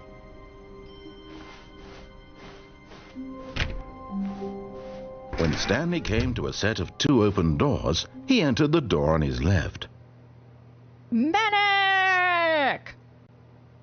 Recommendations for the overnight committee. Okay. So we're gonna walk through and continually disobey as we have been. Yet there was not a single person here either. Feeling a wave of disbelief, Stanley decided to go up to his boss's office, hoping he might find an answer there. Where's the projector for this? There's no projector for the slides. Oh.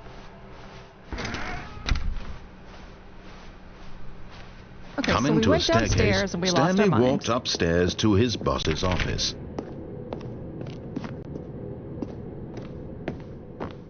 Executive bathroom. Oh, hey! Last time I couldn't open that door. Because the boss knows that what the boss says goes. If the boss has suffered losses, then that's what the boss chose. Extreme bathrooms. Bath guy testifies in the trial of the century. Tired of getting ash on your porcelain? Faucets, pipes, offshoots. Time with a clock. That's... I enjoy that.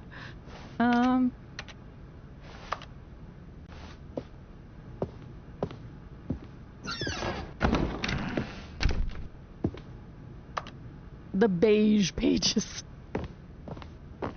Okay. That's boss's office. What's this? Can I open it yet? No. Okay, well you did give me the executive bathroom. That is new.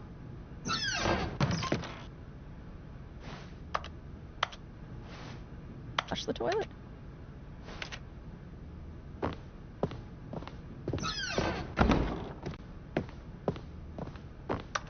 Can't jump out the window. Ew. Stepping into his manager's office, Stanley was once again stunned to discover not an indication of any human life. Shocked, unraveled, Stanley wondered in disbelief who orchestrated this. What dark secret was being held from him? What he could not have known was that the keypad behind the boss's desk guarded the terrible truth that his boss had been keeping from him. And so the boss had assigned it an extra secret PIN number. 2845. Oh, I did it wrong. But of course, Stanley couldn't possibly have known this. Yet incredibly, by simply pushing random buttons on the keypad, Stanley happened to input the correct code by sheer luck. Amazing. He stepped into the newly opened passageway.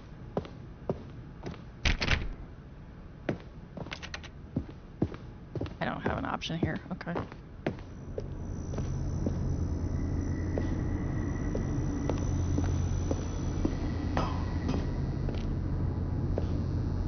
Can I hit up? No. Auto lower. Descending deeper into the building, Stanley realized he felt a bit peculiar. It was a stirring of emotion in his chest, as though he felt more free to think for himself, to question the nature of his job. Why did he feel this now, when for years it had never occurred to him? This question would not go unanswered for long. Stanley walked straight ahead through the large door that read Mind Control Facility. Although this passageway had the word escape written on it, the truth was that at the end of this hall, Stanley would meet his violent death. The door behind him was not shut. Stanley still had every opportunity to turn around and get back on track. At this point, Stanley was making a conscious, concerted effort to walk forward and willingly confront his death. Yes.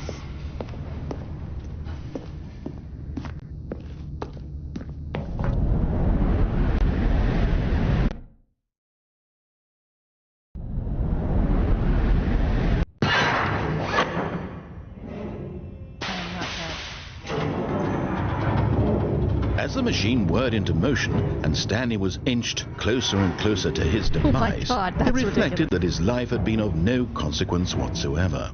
Stanley can't see the bigger picture. He doesn't know the real story, trapped forever in his narrow vision of what this world is. Perhaps his death was of no great loss, like plucking the eyeballs from a blind man. And so he resigned and willingly accepted this violent end to his brief and shallow life. Farewell, Stanley. That is rude.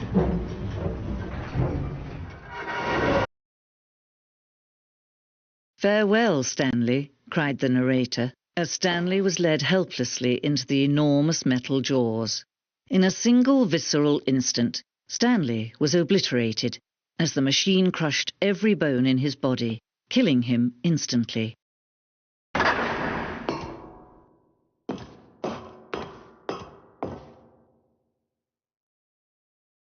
And yet it would be just a few minutes before Stanley would restart the game, back in his office, as alive as ever.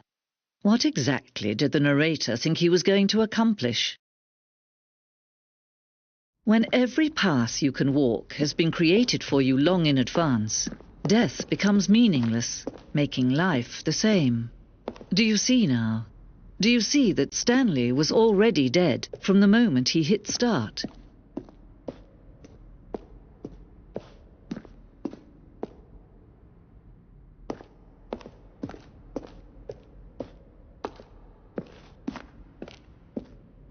I mean, yes, we're all just slowly dying.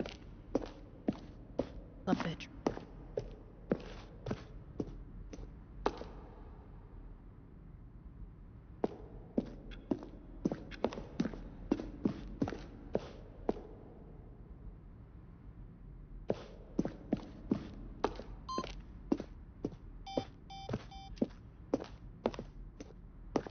Ending. This screenshot depicts an early version of the eventually cut and merged with Zending levers. These levers were originally part of the Zending. The player would pull a lever and the narrator would describe what color they had. The game is now paused. Escape menu. For a long time we had an ending that only ended when the player restarted from the escape menu. Fortunately, very few players realized this was what they were supposed to do, which was frustrating for everyone. Zending model. The Zending went through many iterations. This room represents the 4th version of the ending, and we thought it was complete, but decided to abandon it and change it again shortly before launch.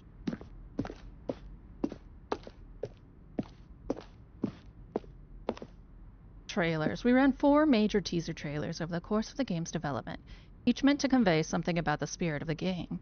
This is the first one, released in May 2012. It features a series of broken rooms and the voice of the narrator informing viewers that he is repairing a new version of the Stanley Parable.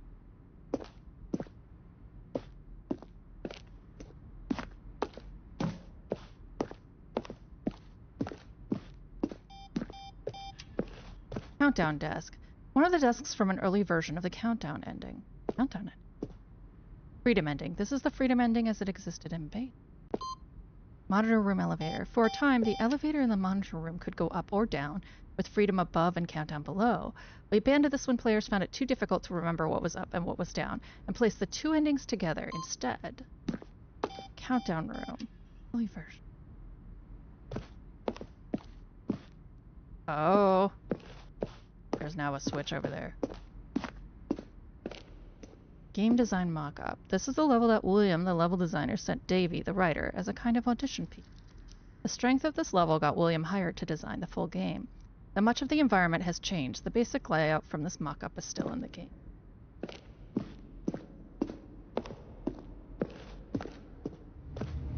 Stanley's office. From left to right, the evolution of Stanley's office over time. The first was created in November 2011, the second in March 2012, and the third in February 2013. Manic, that's such a dad thing to say. I'm going to live forever or die trying. Okay, hold on. So, the first was created in 2011, the second in March 2012. Okay.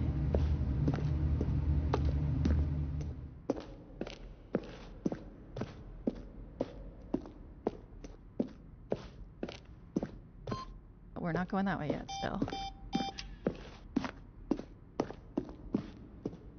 There's stuff down here I have. Means from the development of the...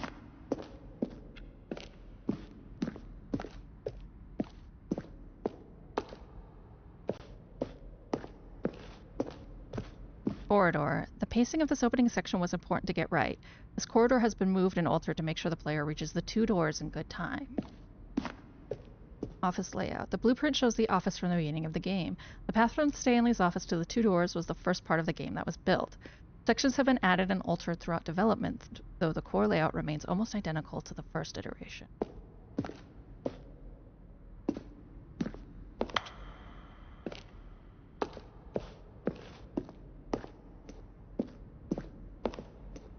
Button sounds. A selection of sounds used throughout the game when buttons are pressed. Each sound is a mix of keyboard stroke, synthesized tone.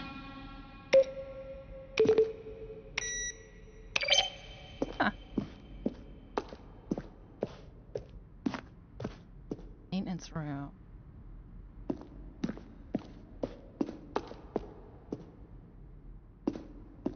War zone. Early in development, we designed an ending where Stanley would end up on a battlefield fighting aliens. The action game would become sentient and would wage war against the narrator. We realized shortly after starting to build it that it was far too jokey and on the nose for the tone of the game. Plus, some people interpreted it as making fun of people who like shooters, which was not our intention. The action game? Man, there's so many endings. Ultra Deluxe announcements. In December 2018, we announced the Ultra Deluxe version on the Stanley Parable at the Game Awards. These are screenshots of the videos we made for the announcement and the game's delay.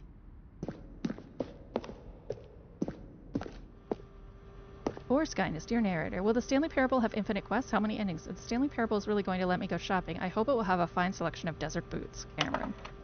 Michael M. Some questions. How do you make a JRPG? How do you make the worst game ever? What is the difference between a duck?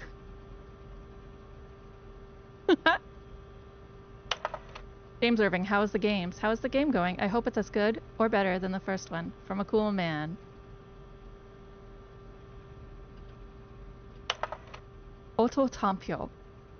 Are you a rock? Narrator emails. After the second trailer we sent out, we asked people to email the narrator for questions. While we had initially planned to use these further promotional materials, we never found the perfect use for them. Here are a selection of those emails. Could you tell me what the significance of the number 111-2800 is? Well, the thing I want to know is, what would you do if Stanley entered any other rooms?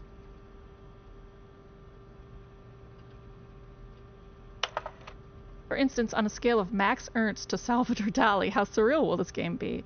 Were you born with a magnificent voice, or did you bargain with a magician to receive it? And finally, the most important question of all.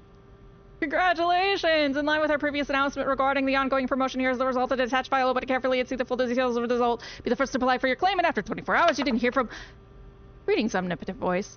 I wanted to tell you I liked the Stanley Parable as much as I liked seeing a humorously small badger in swim trunks. Indeed, I liked it as much as I like walking in the park, watching the sunset, and please, I would like you to keep this proposal as a top secret, delete it if you are not interested, get back to me if you are interested for details as regards to the transfer of 224 million. This money initially belongs to a Libyan client who died in the... Dear strong, dead strong, bad. How do you type with boxing gloves on? I see we have encountered gallery ending. What did the lights in the control room do? I really want to know. I'm sure they never intended for someone to just stand here and do this, but... Partner, I am Anthony Elias, business broker. Please partner with me in a very rewarding business venture. Details will be sent to you if you are interested. My email is tellias1959@ymail.com. Treat as important, not spam. Regards, Anthony. Hi, Mr. Narrator Guy. I have a question for you, sir, and it is, what is your message for today? Sincerely, Harris. There's a skeleton inside of you. There are more skeletons in this world than humans. Thanks and goodbye. Civila, I didn't need to know that. I didn't need to think like that. Marius, a question brought forth by the intense passion of my soul. Am I Stanley? Are you spying on me? Why? How? Will the game feature capybaras? Fortunately, don't think it did. I don't know.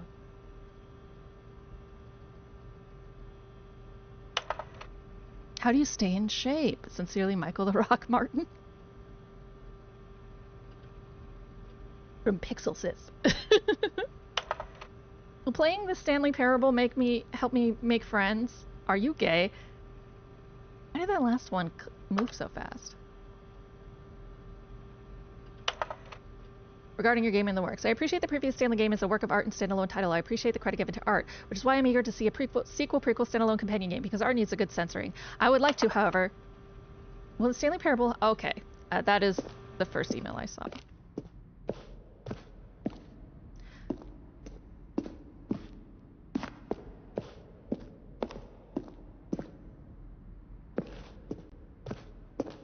I think I've gone to all the rooms. Oh, wait. The apartment timer. In a previous version of the choice leading to the apartment ending, a timer would give you 15 seconds to pick up the phone.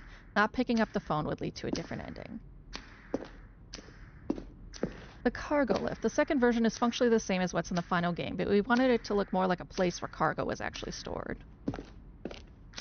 The cargo lift was always intended to offer the choice of staying on or jumping to a different path. However, after this early version, we decided we also wanted the option of the player falling to their death.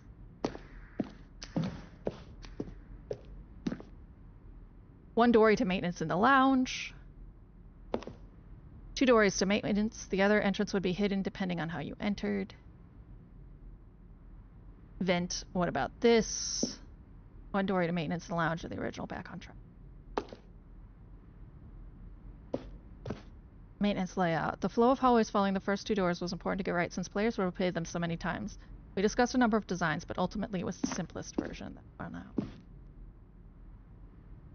Obey, disobey. Okay. Right. So I think I have looked at everything in the gallery. Yeah, I've looked at everything in the gallery.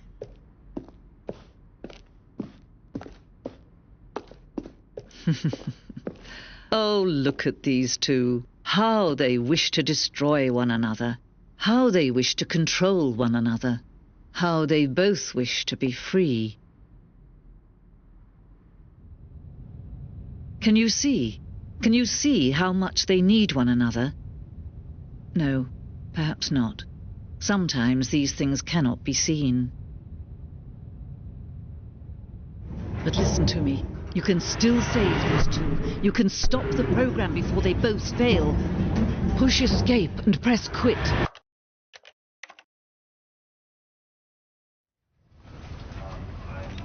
know that you're the I mean, I did it. We'll see We'll see. Next time I'm gonna go there and not press quit. I wonder if my friend is gonna be back.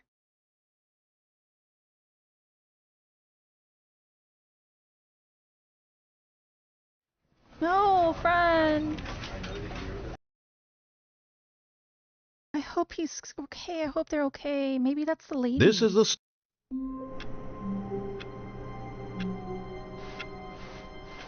All of his really want to co-workers were unplug gone. you.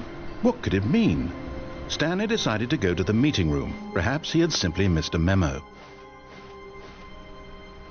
Be my Valentine.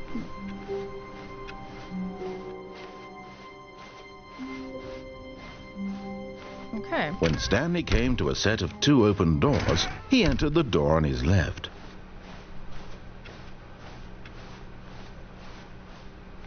Yes, yes. Yet there was not a single person here either. Feeling a wave of disbelief, Stanley decided to go up to his boss's office, hoping he might find an answer there. Stanley stepped into the broom closet, but there was nothing here, so he turned around and got back on track. No, there was someone stuck in here. There was nothing here. No choice to make, no path to follow, just an empty broom closet. No reason to still be here.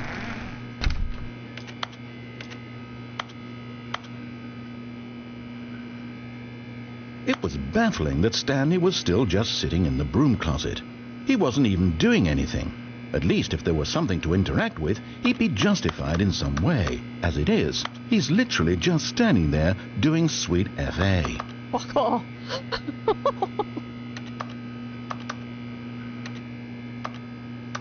Are you really still in the broom closet? Yes, Standing around guys. doing nothing? Why?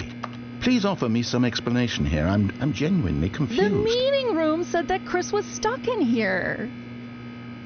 I am worried about Chris. You do realize there's no choice or anything in here, right? If I'd said Stanley walked past the broom closet, at least you would have had a reason for exploring it to find out. In the But it didn't meeting even room. occur to me, because literally, this closet is of Chris, absolutely let Chris no out of the broom significance to closet. the That's what it story said. whatsoever. I never would have thought to mention it. How do I tell you that? That I actually paid really close Maybe attention. to you this is somehow its own branching path. Maybe when you go talk about this with your friends, you'll say, "Oh, did you get the broom closet ending? The broom closet ending was my favourite." I hope your friends find this concerning.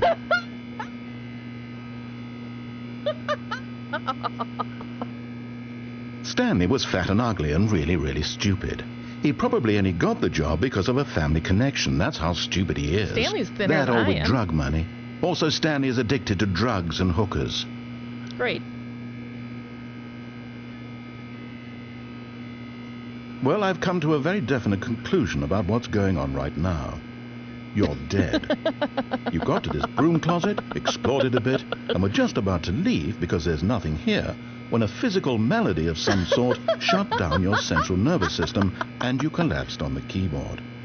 Well, in a situation like this, the responsible thing is to alert someone nearby so as to ensure that your body is taken care of before it begins to decompose. Hey, Yorkie, call the Hello? hospital. Anyone who happens to be nearby?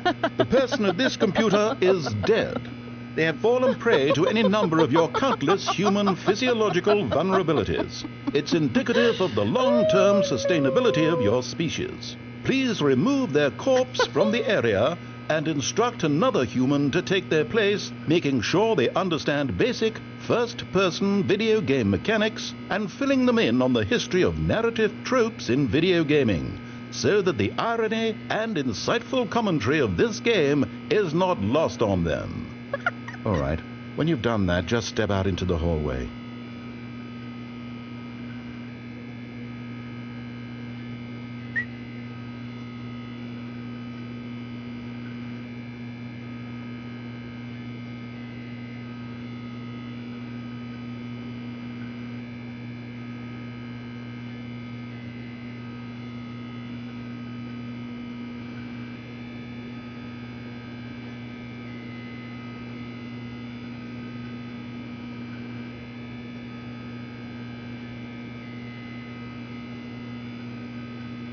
Because there are large antiques in your area, there are drivers in your area. Build a website you love with Wix. For your words, This is what I was getting to.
That nothing's gonna happen unless I leave the broom closet.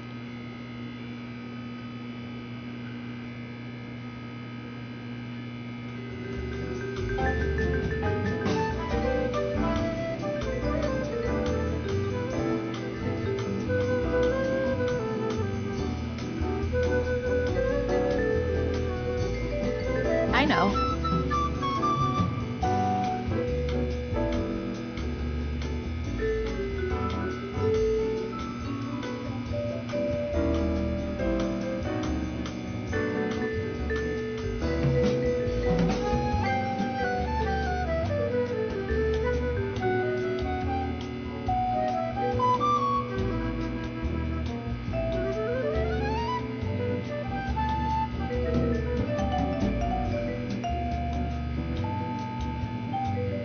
Okay, enough of that.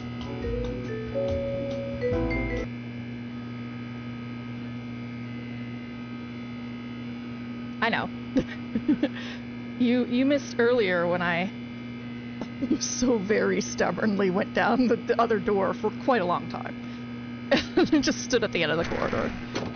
Ah, second player. It's good to have you on board. I get coming to a staircase. Stanley walked upstairs to his boss's office. Make fun of me.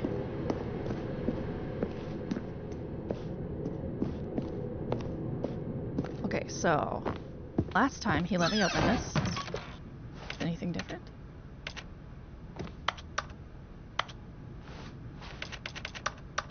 No. I mean, do we just stay in here? Maybe we just stay in here. You have no idea how devoted I am to trolling him now.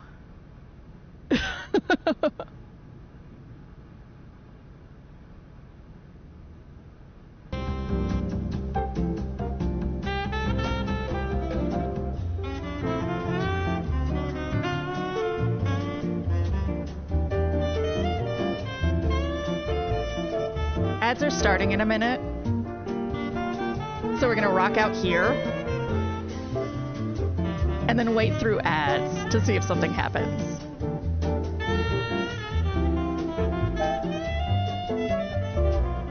This was a very good suggestion, guys. You handed me a game where I get to be an asshole at all times. I am thoroughly enjoying this experience.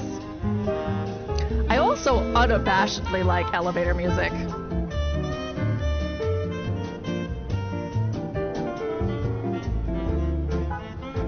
If it sounds like Michael Bublé could sing to it, I'm like here for it.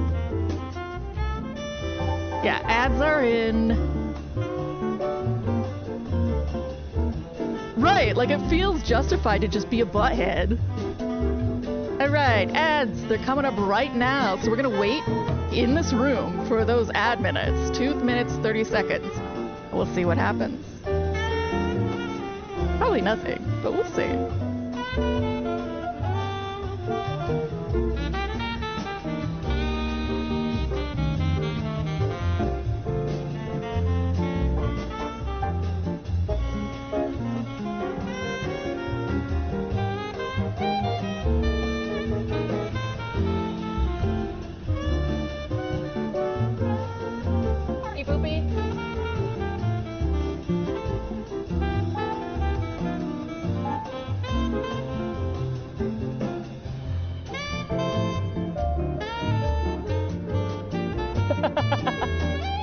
camera.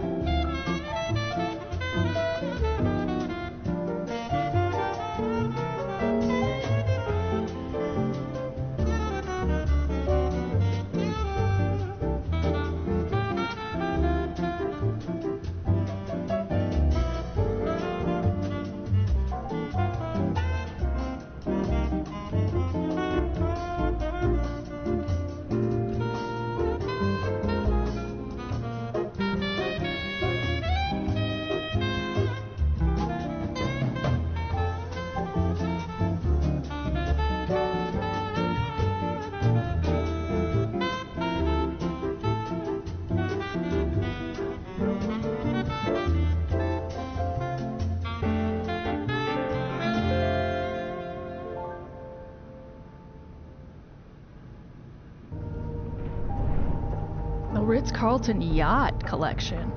Exact wrong audience. Exact wrong audience.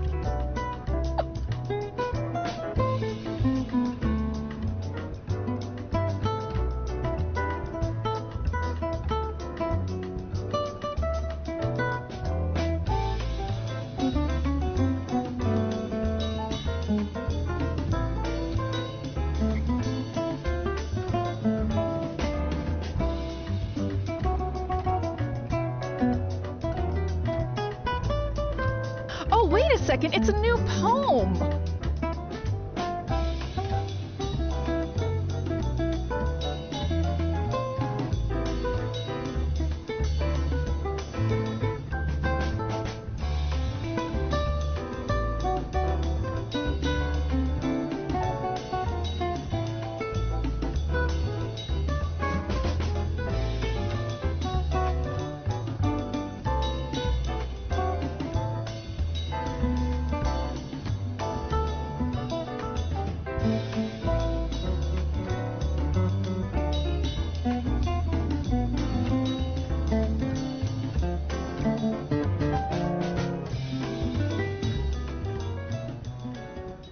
All right.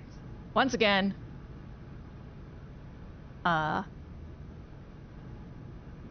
Pretty sure nothing's gonna happen, so we're gonna... But there is a new poem. To be rich, is it a crime? To commit crimes, isn't it rich? What a life it would be to have to pick just one.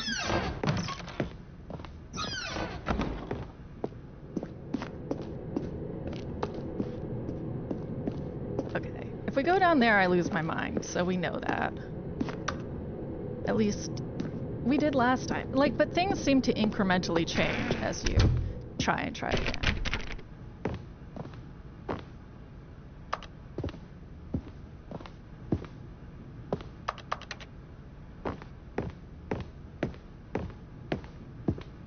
Stepping into his manager's office, Stanley was once again stunned to discover not an indication of any human life. Shocked, unraveled, Stanley wondered Stanley was in such a rush to get through the story as quickly as possible, he didn't even have a single minute to just let the narrator talk. That kind of anxiety isn't healthy, so he relaxed for a few moments with some calming New Age music.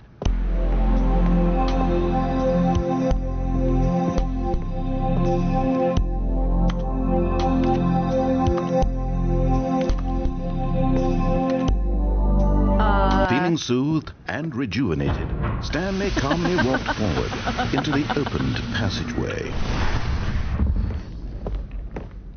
Listen, butthead.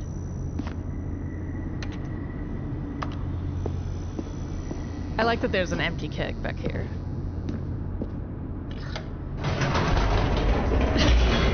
Game's like, fuck you, bitch.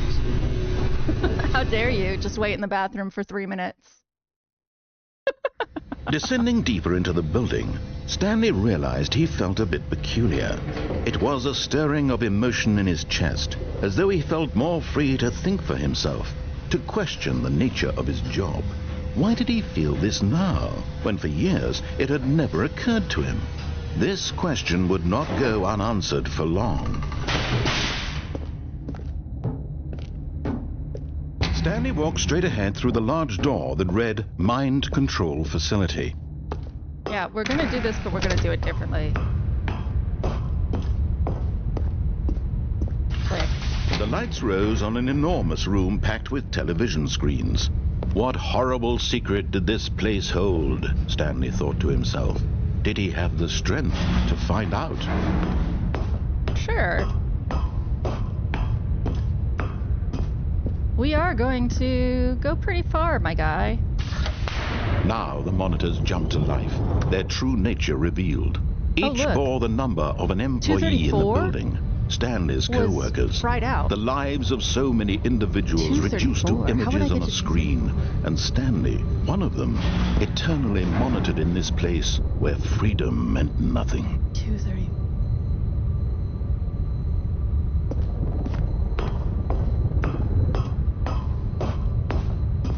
I'll try and walk through some doors backwards and see what happens. This mind control facility, it was too horrible to believe. It couldn't be true. Had Stanley really been under someone's control all this time? Was this the only reason he was happy with his boring job? That his emotions had been manipulated to accept it blindly?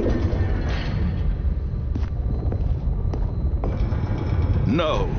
He refused to believe it. He couldn't accept it. His own life in someone else's control? Never!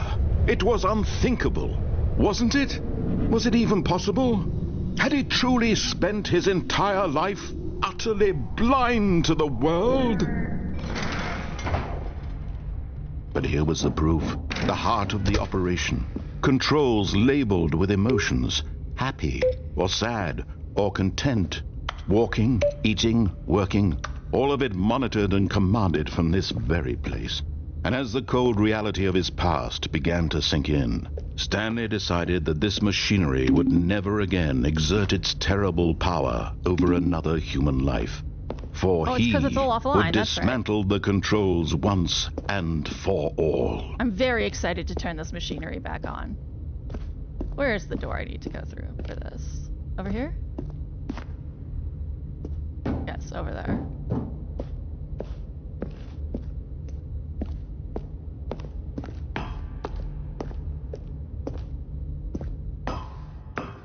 Okay, not this door, but obviously it's I don't think he would care about this door. We'll do it when we restart.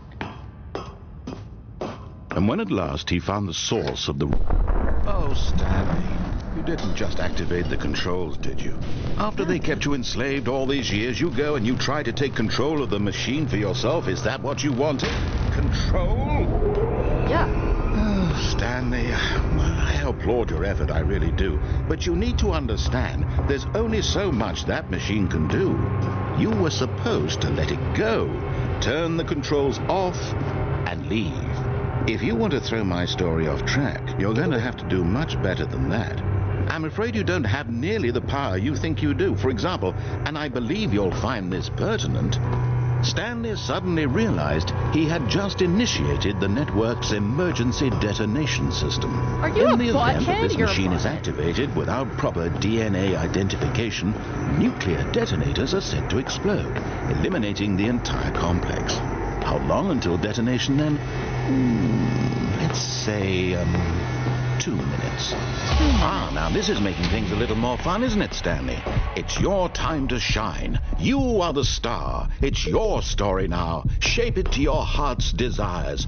Oh, this is much better than what I had in mind. What a shame we have so little time left to enjoy it. Mere moments until the bomb goes off. But what precious moments each one of them is. More time to talk about you, about me, where we're going, what all this means. I barely know where to start. What's that? You'd like to know where your co-workers are? A moment of solace before you're obliterated. All right, I'm in a good mood. You're gonna die anyway. I'll tell you exactly what happened to them. Okay, so 3 button I erased hints, them. active button hint, I turned off dark the blue machine. 1. I set you free. Of course, that was merely in this instance of the story. Sometimes when I tell it, I simply let you sit there in your office forever, pushing buttons endlessly and then dying alone. other times, I let the office sink into the ground, swallowing everyone inside, Press or I any let key it to burn send to a power crisp. cells. I have to say this, though, this version of events has been rather amusing.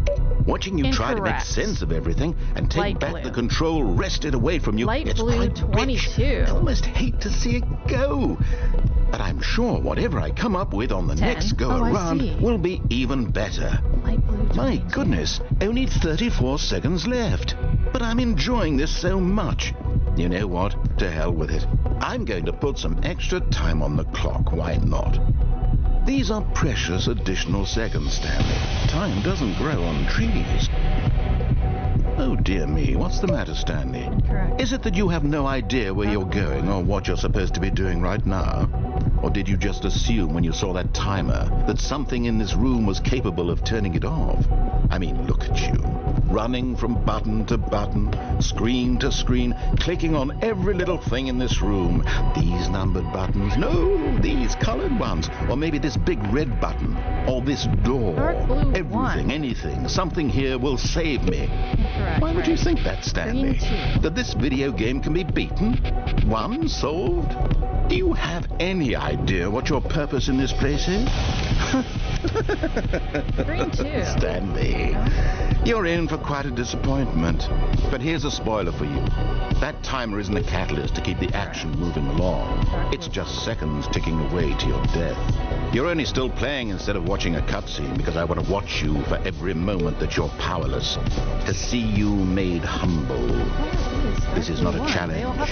It's a tragedy. You wanted to control this world, that's fine.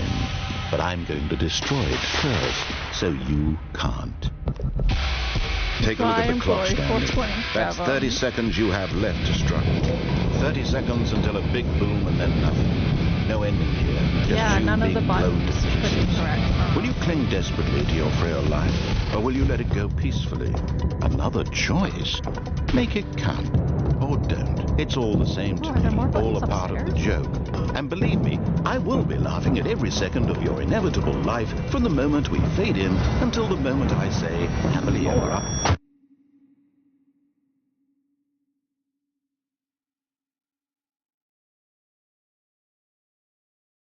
That's rude.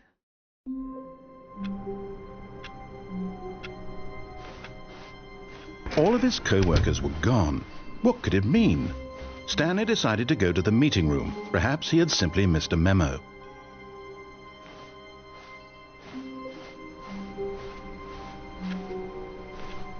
Four B6.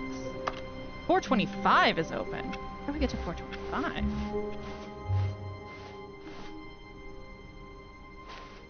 New content!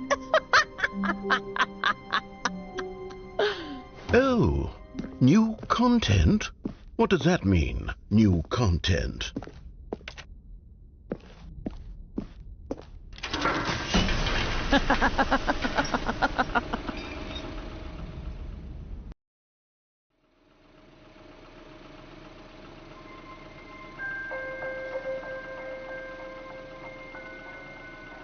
Hello, and thank you for playing the Stanley Parable Ultra Deluxe.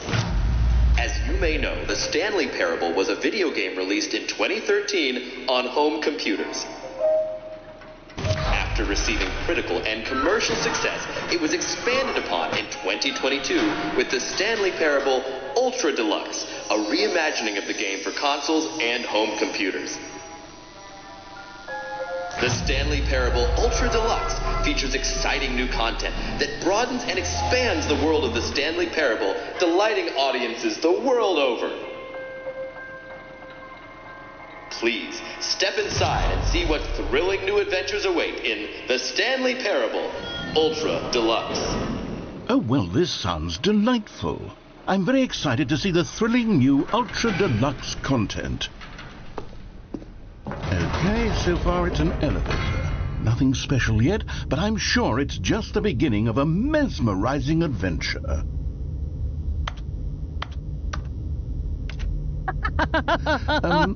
Is it broken?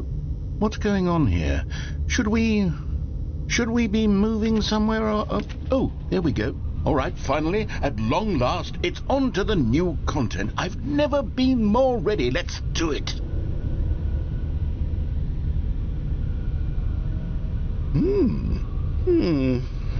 I have to say, initial impressions of Stanley Parable Ultra Deluxe, mostly tedious. It's as if, Oh, okay. Let's see the content. Give me the content, Stanley. I would like the content too. New content, All right. the jump circle. All right, let's see. It's the jump circle? I finally unlocked jumping.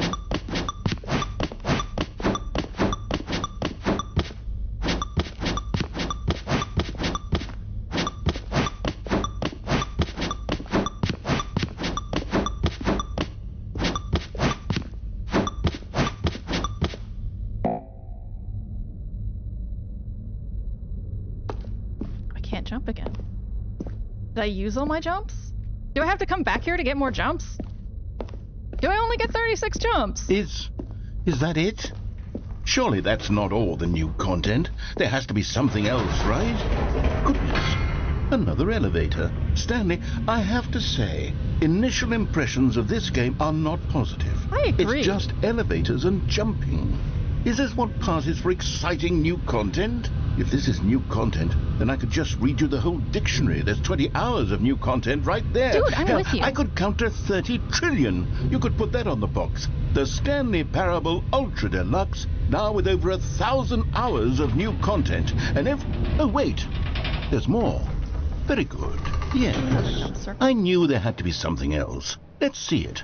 I'm ready for whatever it is. Thank you for enjoying the new content. That's it? Oh, you've got to be kidding me. You see, Stanley? This is what happens when greedy video game developers with no respect for their fan base rush a cheap expansion to market for no reason other than to make an easy dollar. And don't get me started on the level of craftsmanship that's gone into it. In fact, I'm looking right now at the game's achievements, and it's hard to believe one of them actually says, "Test achievement, please ignore." What quality assurance department signed off on this? I'm infuriated and I'm offended, and I intend to find these people on Twitter and hold them personally accountable. It's my fault, Stanley. I built up too much anticipation around the new content, I'm afraid. It could never have lived up to such expectations. If you're still with me, why don't we just reset the game and we'll try to get back to what the Stanley Parable is really about. No frills, no gimmicks. Just you and me having a great time together like always. What do you say, friend? I didn't get a choice. Oh, what? What?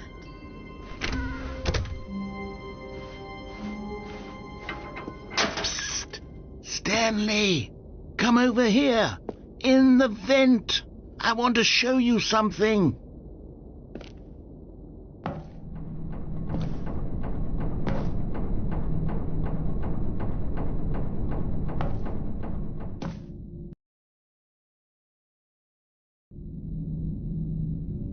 Okay, you remember how cheap and unsatisfying the new Ultra Deluxe content turned out to be? Well, it got me thinking about the past, and how much better the Stanley Parable used to be. So I made something special and tucked it away here where the game's developers won't find it. Just our little secret. Take a look. I call it the Memory Zone. It's where I've been storing all my favorite memories so I can relive the peak experiences of my life whenever I want. Experiences like the launch of the Stanley Parable on PC. You see, Stanley, doesn't the Memory Zone remind you of how wonderful Stanley Parable was before it was sullied with a cheap re-release? Remember back in October of 2013 when the game originally launched? Back then, video games had integrity. Back then, it all meant something. Oh, the waste. Cargo Operator's Manual, your comprehensive resource for using the cargo lift. Shapes. Yes, buddy? Shapes. Is the cone the new triangle? How I kicked my ugly pentagon habit. Illegal cubes and how to spot them. Exclusive Lenny Smith talks about his new box. Graphs. How to be a good quarterly percentile. Can you say things without putting them in graphs? No. How to make graphs quickly. Stanley Parable Deluxe Edition. 2014 Independent Games Festival. The British Academy of Film and Television Arts awarded to Bruce Straley for The Last of Us in the category Story. Stanley Parable. Good times. 2013. That's funny. Our First Car, Our First Kiss, My First Car, the release of the Stanley Parable in 2013.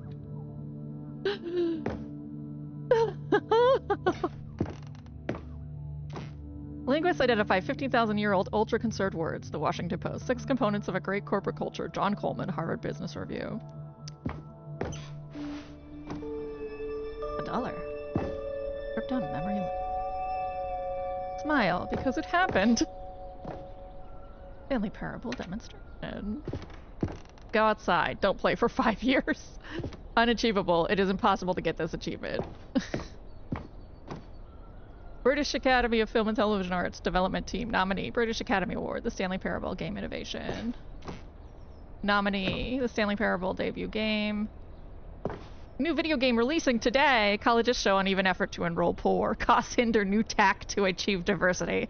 Business leaders pushing election of council allies. Creators surprisingly down to earth. Rutgers goes from scandal to new crisis.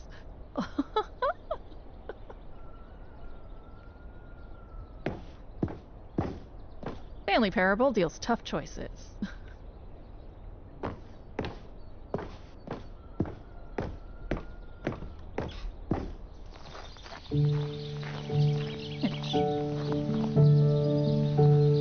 Why is it? Oh.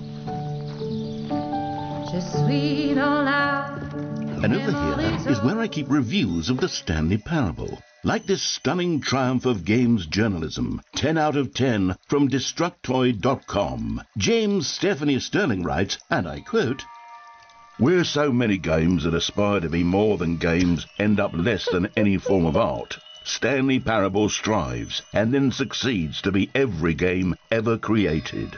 Did you hear that, Stanley? Every game ever created. That's how grand and all-encompassing the original Stanley Parable was. It was literally every game ever created. It was Skyrim, it was Persona 3, it was all of them, and now it's nothing. It was Persona 3. It's no games at all. It isn't even the Stanley Parable anymore. It's just a husk now. A lifeless husk with an hour of new elevator content. Okay. See that? The tasteful nostalgic. It was good. Let's begin. Person of the Year.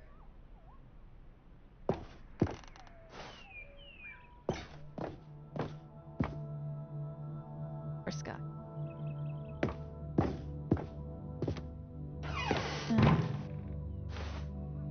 People play games because of what they can do inside them, and your game is very good at letting them know they can't do anything. Literally anything.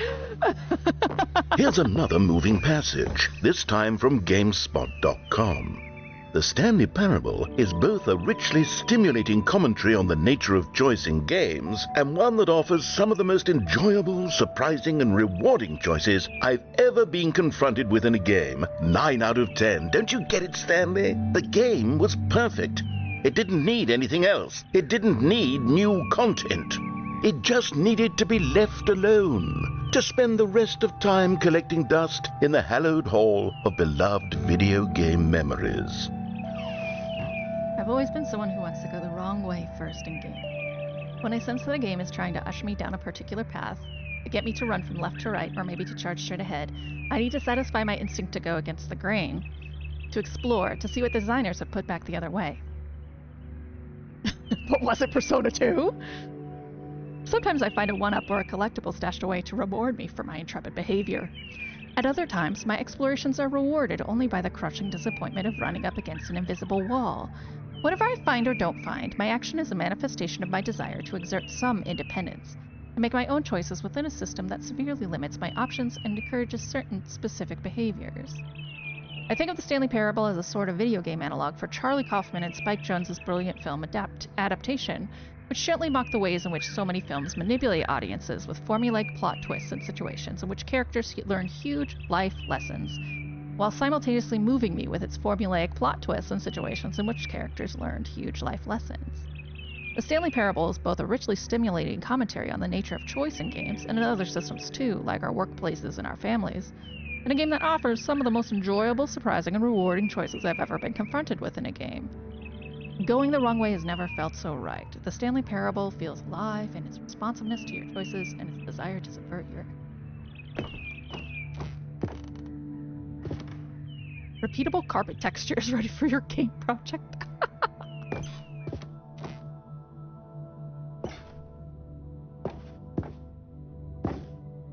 Okay. I can't jump freely still. That's locked. These were simpler times, Stanley. But I wouldn't give to go back, to have it all over again. Wait, hang on. I don't recall this part of the memory zone before. What's this? What's down here?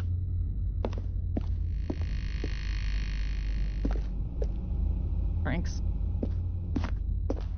Oh no. Oh God, no. Stanley, it's a collection of reviews from Steam, the online video game distributor. I haven't looked at these in years. I can't even imagine what's being collecting down here. Surely these reviews were glowing as well, weren't they? I'll get back to, I'll have to go back to that room anyway, so I'll read them next time. I didn't think about that. Honestly, I could not be bothered to play this game to full completion. The narrator is obnoxious and unfunny, with his humor and dialogue proving to be more irritating than entertaining. Unfunny! I'm not trying to be funny. I'm trying to make a serious work of art. I suppose I could write up a handful of gags to insert into the Stanley Parable, but the game is already such a densely layered web of profound philosophical insights that I can't even imagine where I'd have the room to stick them. Funny!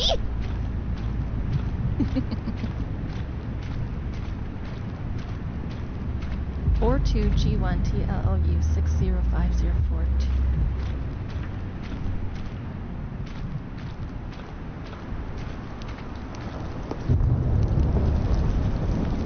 While the idea for the game is good, Okay, let's see what this one boring, says. fast despite all the alternative. While the idea for the game is good, for someone who prefers non-linear games, this preachiness gets annoying fast. Preachy? Stanley? I'm not preachy, am I? You can tell me if I'm preachy. Honestly, you can. Oh, goodness. This is actually quite shocking for me. Well, to be honest, I had always thought of the game's dialogue as being rather terse to begin with. You can't know how much fluff I cut from the game to get it to feel as light and airy as it... Well, I always thought it did. But maybe it wasn't. Oh dear.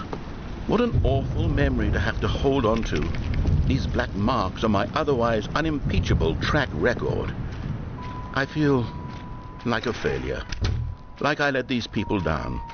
Perhaps the Stanley Parable isn't quite as sterling as I always remembered.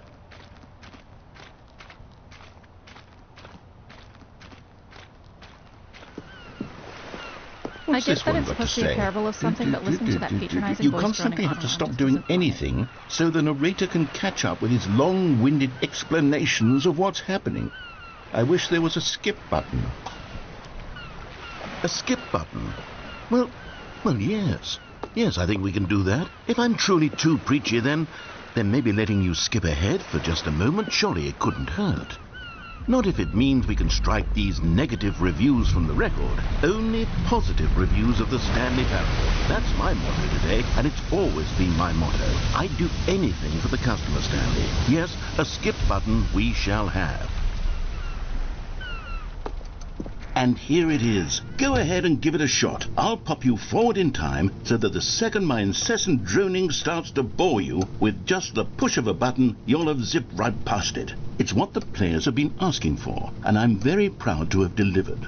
No more listening to me rambling on and on and on. No. The Stanley Parable is a game for the people. And if the people want silence, then by goodness, that's what they're going to get. Well, don't sit around waiting for me to shut up. Go ahead and make me shut up. Here, we'll pretend that I've just begun an interminable monologue, and it goes something like this. The story and the choices, or what have you, and therefore by becoming it is, so on and so forth, until inevitably we all until the end of time, at which time everything all at once, so, now you see, blah blah blah blah blah blah blah blah blah blah blah blah blah blah blah. We've eaten too much and it can't be just yet, no, until 245. But the logic of elimination working backwards, the deduction therefore becomes impossible to manufacture. It went on for nearly 10,000 years, until just yesterday, here and there, forward and back, and never a moment before lunchtime. It can't be. It's the only thing there is. How many billions left until so much more than forever ago? Which is why I say, the story and the choices, or what have you, and therefore by becoming it is, so on and so forth, until inevitably we all until the end of time, at which time everything all at once, so, now you see, blah blah blah blah blah blah blah blah blah blah blah blah blah blah. We've eaten too much and it can't be. Oh, you're back, you see. You were only frozen in time for a few minutes, but it was plenty of time for me to deliver a long, rambling monologue full of unnecessary verbal flourishes and lengthy ruminations on the nature of choice in video games. Of course, I happen to believe it was perhaps one of my more profound such ruminations. Not that, of course, you need a description of it, but if I had to describe it, I'd say it was perhaps less of a rumination and well, there's sport. You really did catch me rambling on a bit, didn't you? But that's the power oh my of the God, that was button. 20 minutes. The minute I start to go off on a thoughtless display of self-absorption, it's right at your fingertips to go poof, and it's all over. Oh, I can't wait to see what Cookie 9 will say about this, and whether they'll edit the rating of their Steam review, or at least change some of the wording, perhaps. To be honest, I don't even know if one can change their review in the first place. They can update I it. guess I should become better educated on exactly how Steam works. Perhaps that would have been the smart thing to check on. Okay, welcome back, Stanley. Now, I should say that the amount of time the button has been skipping through is becoming longer and longer. That last one was, well, I want to say maybe 30, 45 minutes? It's not unendurable by any means. Stanley, please don't push the button again. It's been 12 hours. You've just been frozen there. I don't know why the skips are getting longer, but they're really, truly getting... Oh, Stanley, you're back. You're back. Tree. Oh, my goodness. I have someone to talk to again. Stanley, I think it's been a week. Or 2 weeks. I've been sitting here all that time. Just sitting here. Not a single person to speak with. And you... Oh, hello, it's you. You're here again. Welcome. I have had time to think about you and about us and about everything we've been through. I've had so much time, I stopped keeping track after a year. Have you ever sat down in one place and not moved for one entire...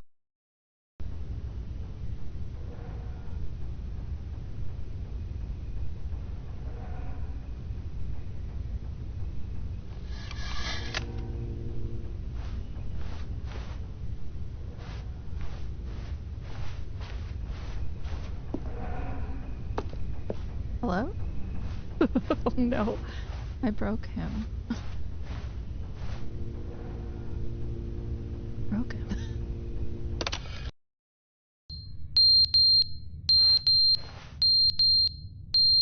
Oh no, we're not staying here. That beeping cannot be here. Hurry up, hurry up.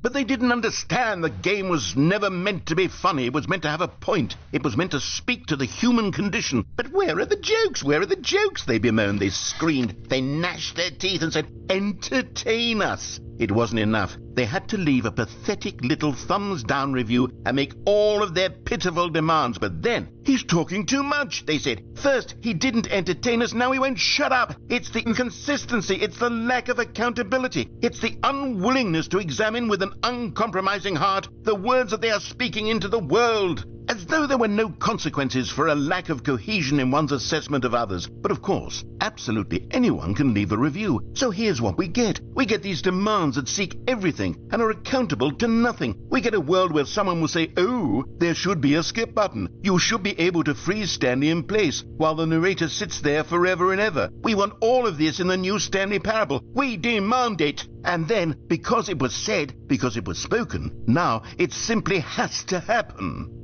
The most immediate desires, every single thing demanded by every person at every moment in time. If someone wants it, then it's a crime not to bring it into being. Have we been given to indulging every fleeting whim for no reason other than to do so? Yes! Yes! It seems that this is now the world we live in. It seems that we are a people living in such bleakness and discomfort with ourselves that our entertainment is now our lives. It has come to represent us. It absolutely must speak to who we are as people, because otherwise, without our entertainment, we have nothing. Without entertainment, we would have to face inward toward the cruel bleakness inside ourselves. We would turn to look at our deeper nature and find a resounding emptiness gazing back with unyielding aggression. And so because of this, we require that our amusements and our playthings and our flights of fancy be so impossibly captivating that they consume all of our attention, turn our heads completely away from the bleakness. In effect, we have demanded that our entertainment be the collapse of ourselves. What a pitiful reflection of humanity these entertainments are. What a shameful mirror to the human spirit they project. I'm not mad. I'm not mad about any of this. I'm at peace with it. I am the calm center of gravity around which these perversions hurl themselves. I am a waypoint for reasonable and collected discourse. They're the ones who are mad. They're the ones who couldn't stand the idea of me using my game to try to say something. Maybe they were just jealous of me. Yes. Yes, oh of course. no, my God. They've been jealous of me this whole time. They are mired in fear and insecurity and cannot help but attempt to tear me down. What a sad state of affairs. When you read these reviews now, you can see it. You can taste the bitter resentment. And how good does it feel now to speak truth to these words, to finally allow these thoughts out, contained and managed for so long, neutered and sterilized. At last I am free to truly think, to feel. It must be that they were so discontent with themselves they couldn't help but leave a negative review on Steam. Perhaps it says far more about them than it ever said about me. Perhaps the... My guy, you were entering a negative spiral. I can't leave this room, my dude, so we're either gonna keep skipping forever. Like, you're gonna have to find a way to let me out. I guess I could reset the game. Oh, I hear...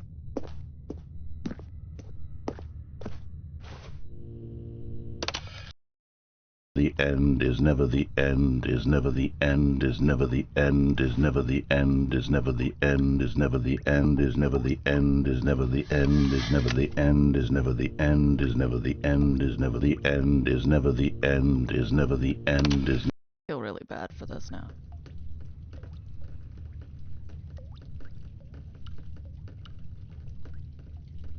Can't leave, guys. I want to help you.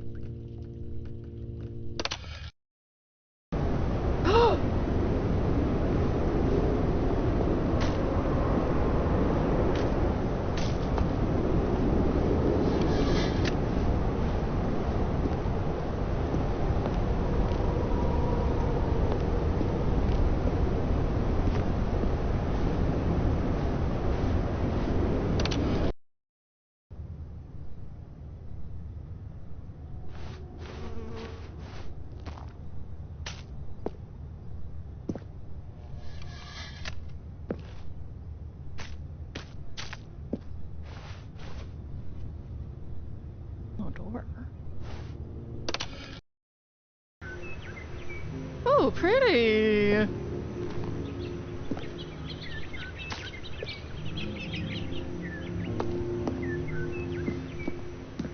Maybe a tree will grow I can climb. Oh, it died again. Did the world explode? That would suck if the sun exploded.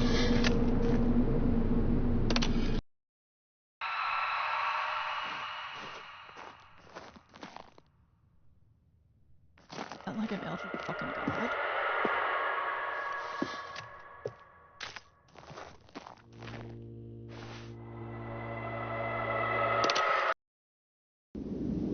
Oh.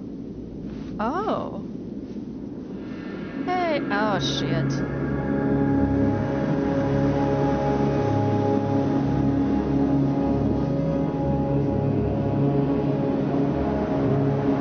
Ah, fucking sakes.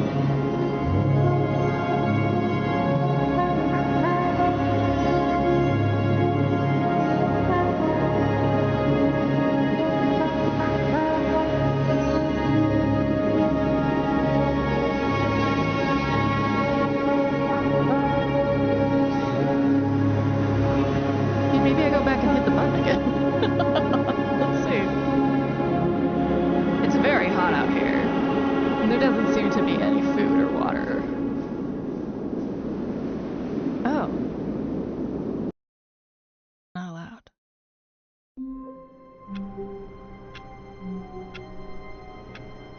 Oh, is the narrator gone? All of his co-workers were gone. What could it mean? Stanley decided to go to the meeting room. Perhaps he had simply missed a memo. We're gonna try and open some doors. Stanley went around touching every little thing in the office, but it didn't make a single difference, nor did it advance the story in any way. Again, it's that door. There's several open doors. Awaiting input. Input received.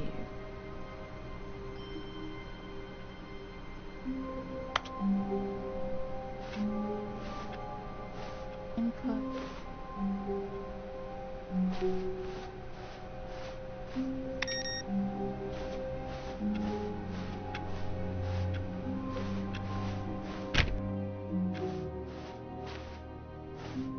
New content.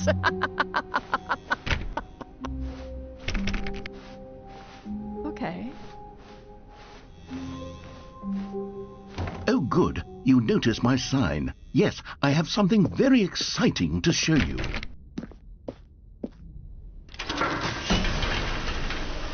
Worm's gotta swim, Spike's gotta float.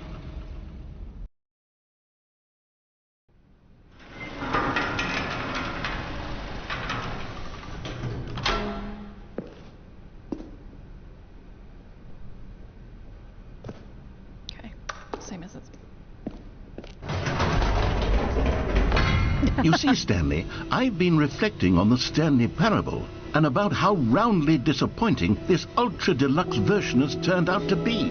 The original Stanley Parable was a landmark, and any new content for it should live up to that legacy. So forget this ultra-deluxe nonsense. I say we take it one step even further. Which is why I'm very proud to announce for the first time ever, the Stanley Parable 2. Who? The end is never the end. You see, isn't this far superior to a measly re-release with a few minor additions? Think of all the new territory we'll cover with a fully fledged sequel. An entirely new experience, built from the ground up. Why, there are so many possibilities. It could go in so many different directions. This is what fans have truly been asking for. Testing 2 printers at the same time.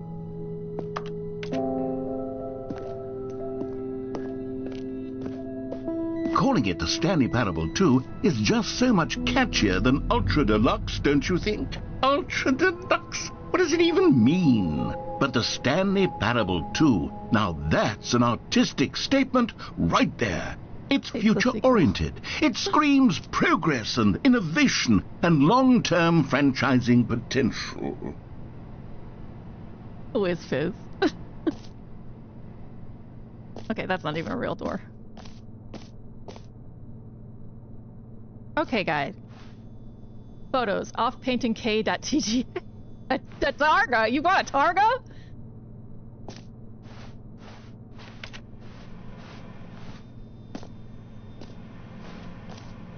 Just the two of us. We can make it if we try. Just the two of us. Building castles in the sky. Just the two of us. You and I. It did look like the Freemen were about to show up. New mug, but it's blue, so it's a new mug.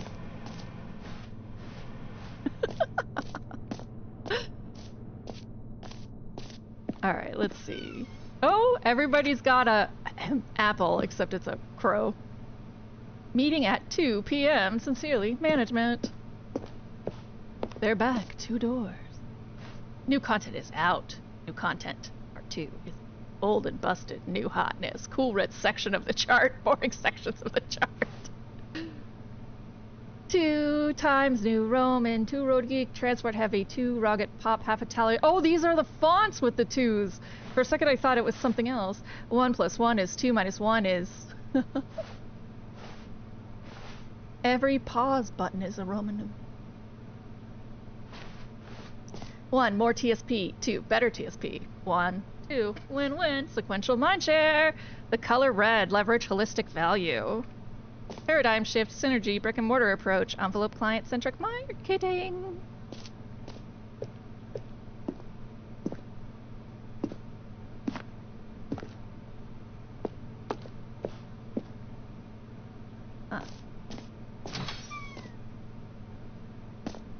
Now, to be clear, I haven't quite nailed down what exactly the Stanley Parable 2 is going to be, but let's take a look at some of the features I've been developing for it.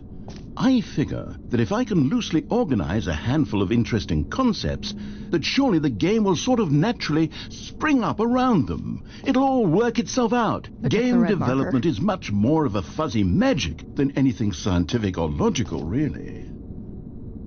I can check my bitrate, Manic.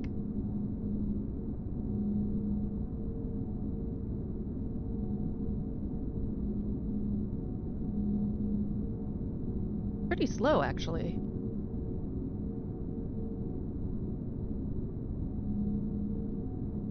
One 626. Yeah, huge dip.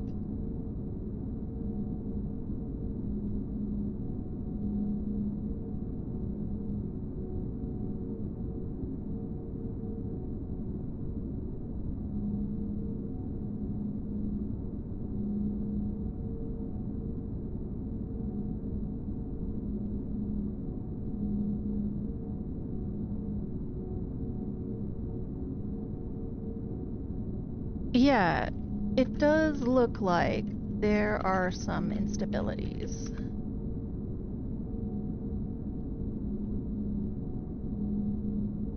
Seems to be about every 20 minutes. Victor's on a video meeting, so that might be part of it, but it really shouldn't matter, as I'm Ethernet and hooked in. Go ahead and hang out. Should stabilize, I think.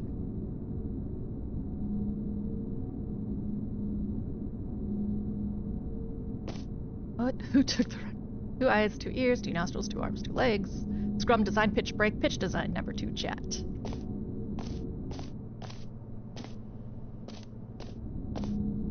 No door is real.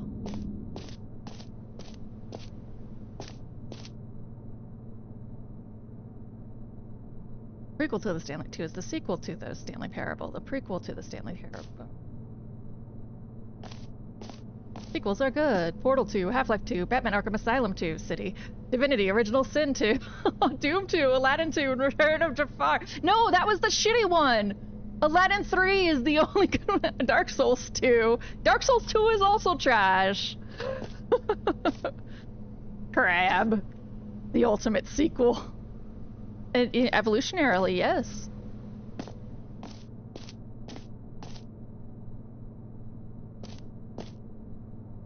You are the sequel. This way to the show floor. New features! New content!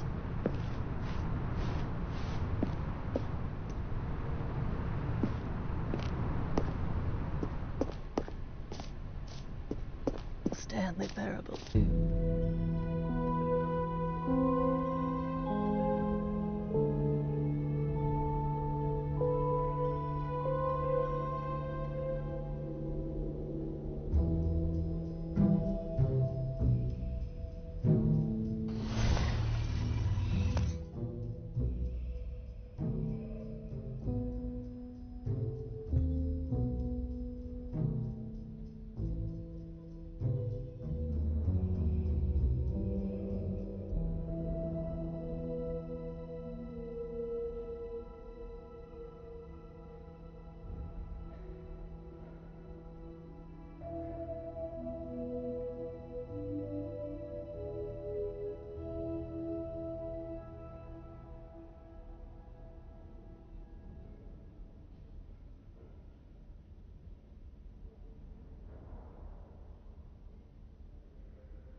All right.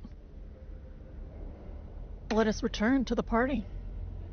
Here we are. Go on, try out some of the new features. The button that says the name of the player that is playing the game. Hear your name in the game. Name, here your stay. Everybody's got one. New content. Spilled coffee cups. That's new.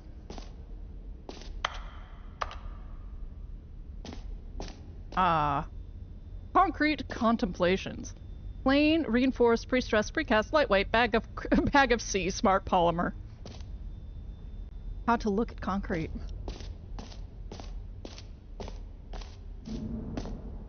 The button that says the name of the player, that jump circle, infinite hole. New features, new content, new ideas. The new updated ray traced, more of the same, but in a good way sequel to. Red is the new orange. Please no screenshots. A whole new office. Wait, no screenshots.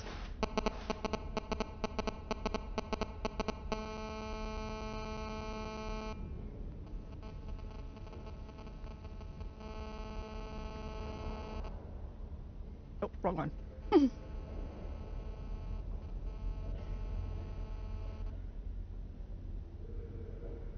Okay, it doesn't recognize the screenshot. The baby is...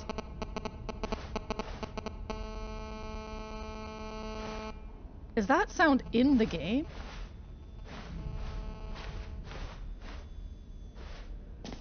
I think it is. Enjoy the new features. Okay. So... let's go try the button that says the players. The name of the player that's playing the game. For the Stanley Parable 2, I asked myself, what do players really want? And of course, the first and most obvious answer is that they want to be individually recognized and validated as people. So with that in mind, my first addition to the game is this button which speaks the name of the person playing the game. Isn't that wonderful? Road to the perfect button. Too big, too small, just right. Okay, so like that was in the game. Okay. The button that says the name of the player that is playing the game. Try it here. Jim. Sorry, I should have clarified. Right now, the button only says the name Jim. But of course, in the final game, this button will say your name, whatever name that is. If you'd chosen Jesse, here, let's have you role-play as Jim to really simulate the full experience of this feature. Just play along. I promise you'll love it. Okay, here we go. Let's take a deep breath, clear your mind, forget whoever you are, and simply become a person named Jim. I want you to imagine yourself living as Jim, sleeping and waking as Jim, falling in love and being heartbroken as Jim, seizing all of the world's possibilities as Jim, and as Jim watching your dreams crumble into dust. No one's ever sexually harassed me. Do you feel it deeply? Are you really, truly Jim right now? If so, then please step forward and press the button. I like flannel. Jim. Yes! You see? What a thrill! What a rush! That was you! The button described you! Do it again! Do it again! Jim.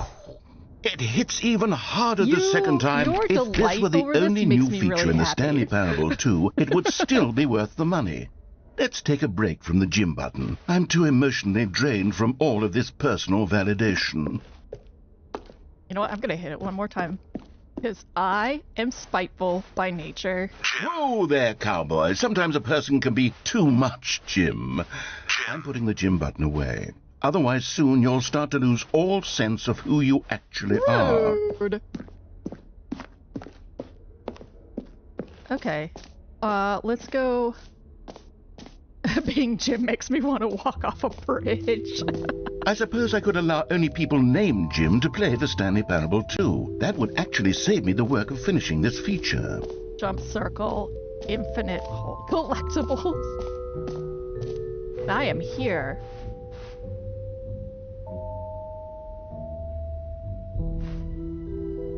I should write this down. This is far too specific.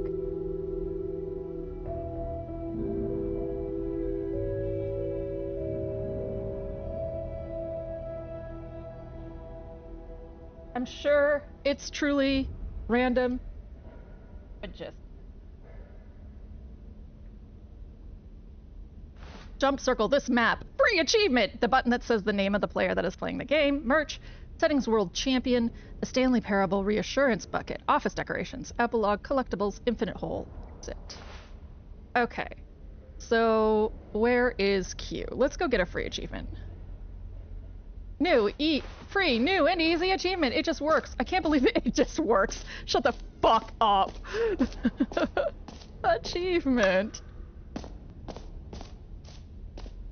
Free achievement. Get yours right now. Pull the lever. Receive your new achievement. No more steps. It just works. New features, new content, new game. Now here's something special. You remember that broken test achievement that got left in the game on accident? Well, I'm developing a technology to simply give you the achievement. Yes, you see, you'll come to this lever, and when you pull it, the achievement... Okay, perhaps I should have clarified. This is technology that will exist. Right now, the achievement is still fully broken. I'm not a wizard, Stanley, but I guarantee it will be fixed in the sequel to at last satisfy the hordes of ravenous fans all over the world who have been uproariously demanding this feature. Gamers, we hear you, and I promise it will happen. Can I open this? Your headlights are on. Box is hiding something. I'm always suspicious. Ooh, bitrate is big mad, huh? So I have it set to tell me when it's unstable. Oh, yeah, bitrate's big mad.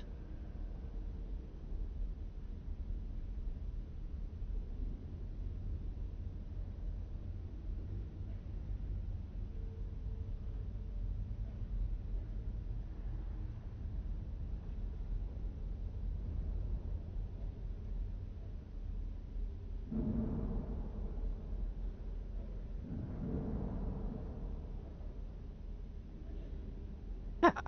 What is going on with bitrate?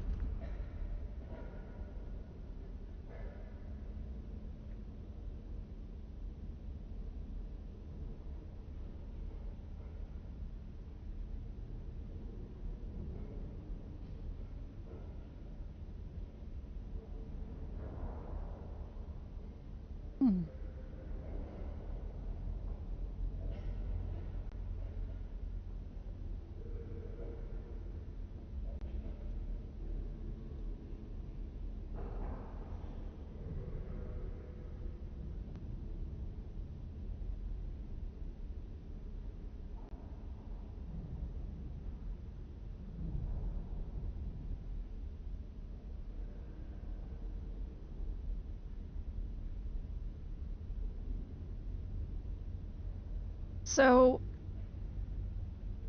I typically stream at 2.5 kilobytes, and it's only streaming at 1.2. We're gonna see if we can push through this period, and if it can't, I'll go reset my router and try again.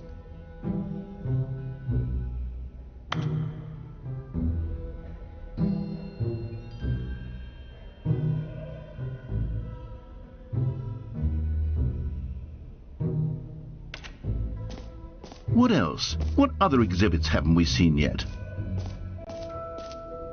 Please, no screenshots.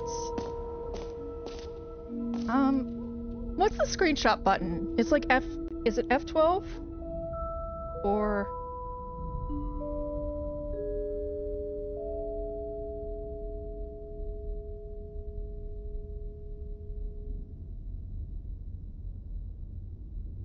The last time you didn't care. You still don't care.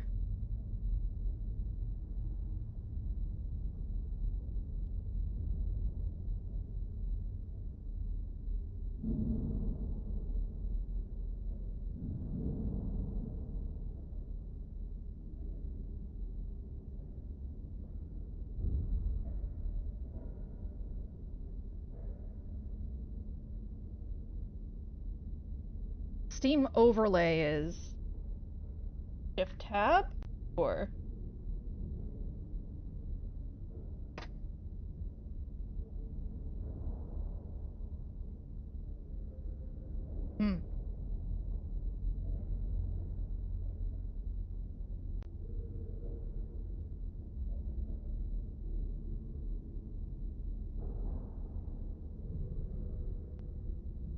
Some people call me Hillbilly as a nickname.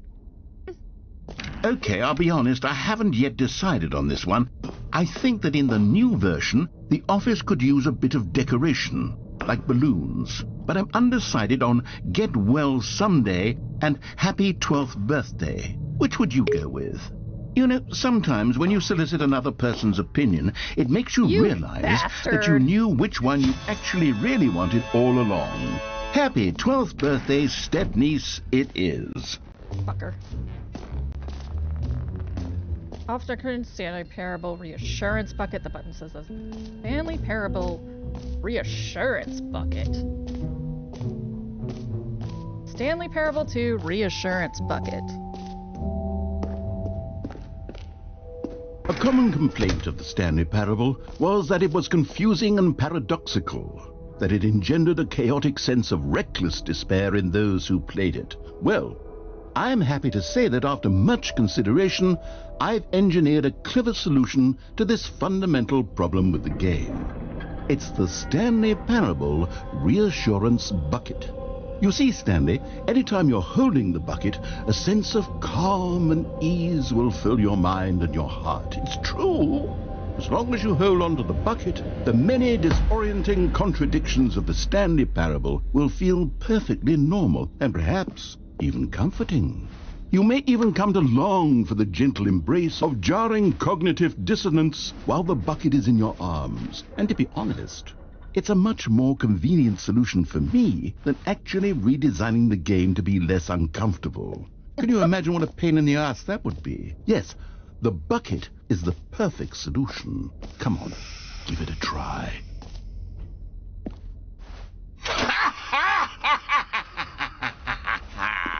Can you feel it?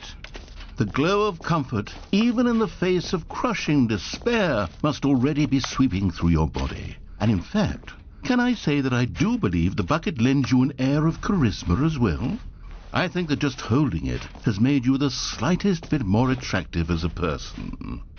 The benefits of the bucket seem to go on, don't they? All this and more await you in the Stanley Parable 2. Oh, do I get to keep the bucket? I now have a bucket. Does anyone give out awards for most enjoyable bucket in a video game? That really should be an award if it isn't already.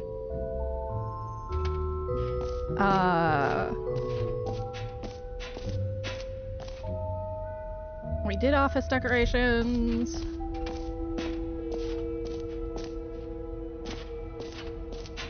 Okay, so infinite jump circle and infinite hole.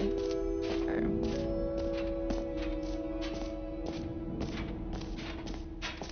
The jump circle. You know what? Let's bring the jump circle back for Stanley Parable 2 as well. It's a... Oh, wait. You already spent all your jumps the first time we saw the jump circle? Oh well. I suppose it can just be a nice decorative piece then. Really? I have limited jumps?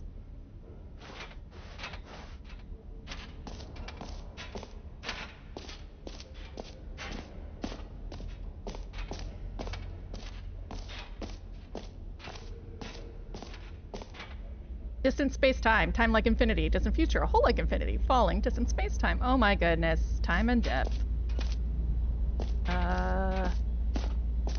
It just keeps going.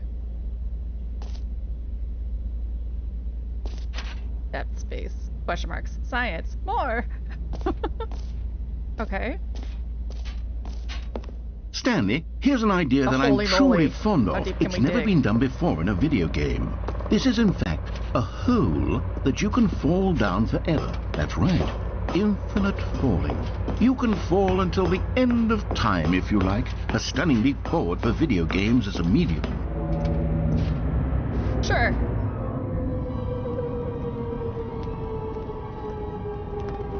You see, isn't it wonderful?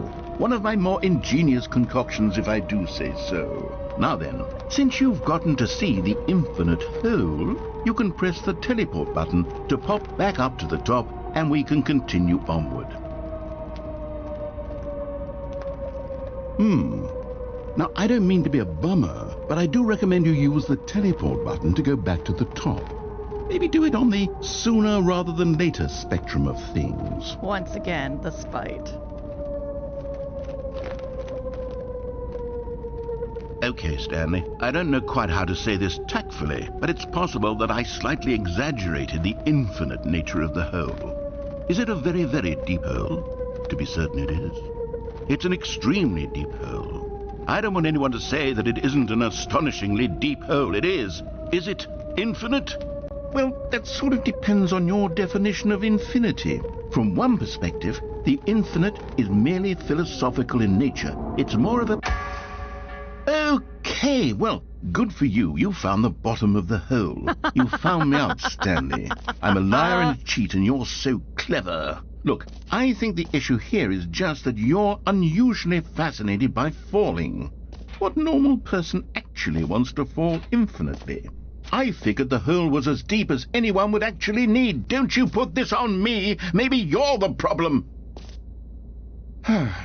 Look, things got a little heated there. I think we both said some things we didn't mean. Why don't we just put all this behind us and agree to just call the hole mostly infinite? If that works for you, then go ahead and press the teleport button to warp up to the top of the hole and we can move on. I'll just be up here when you're ready.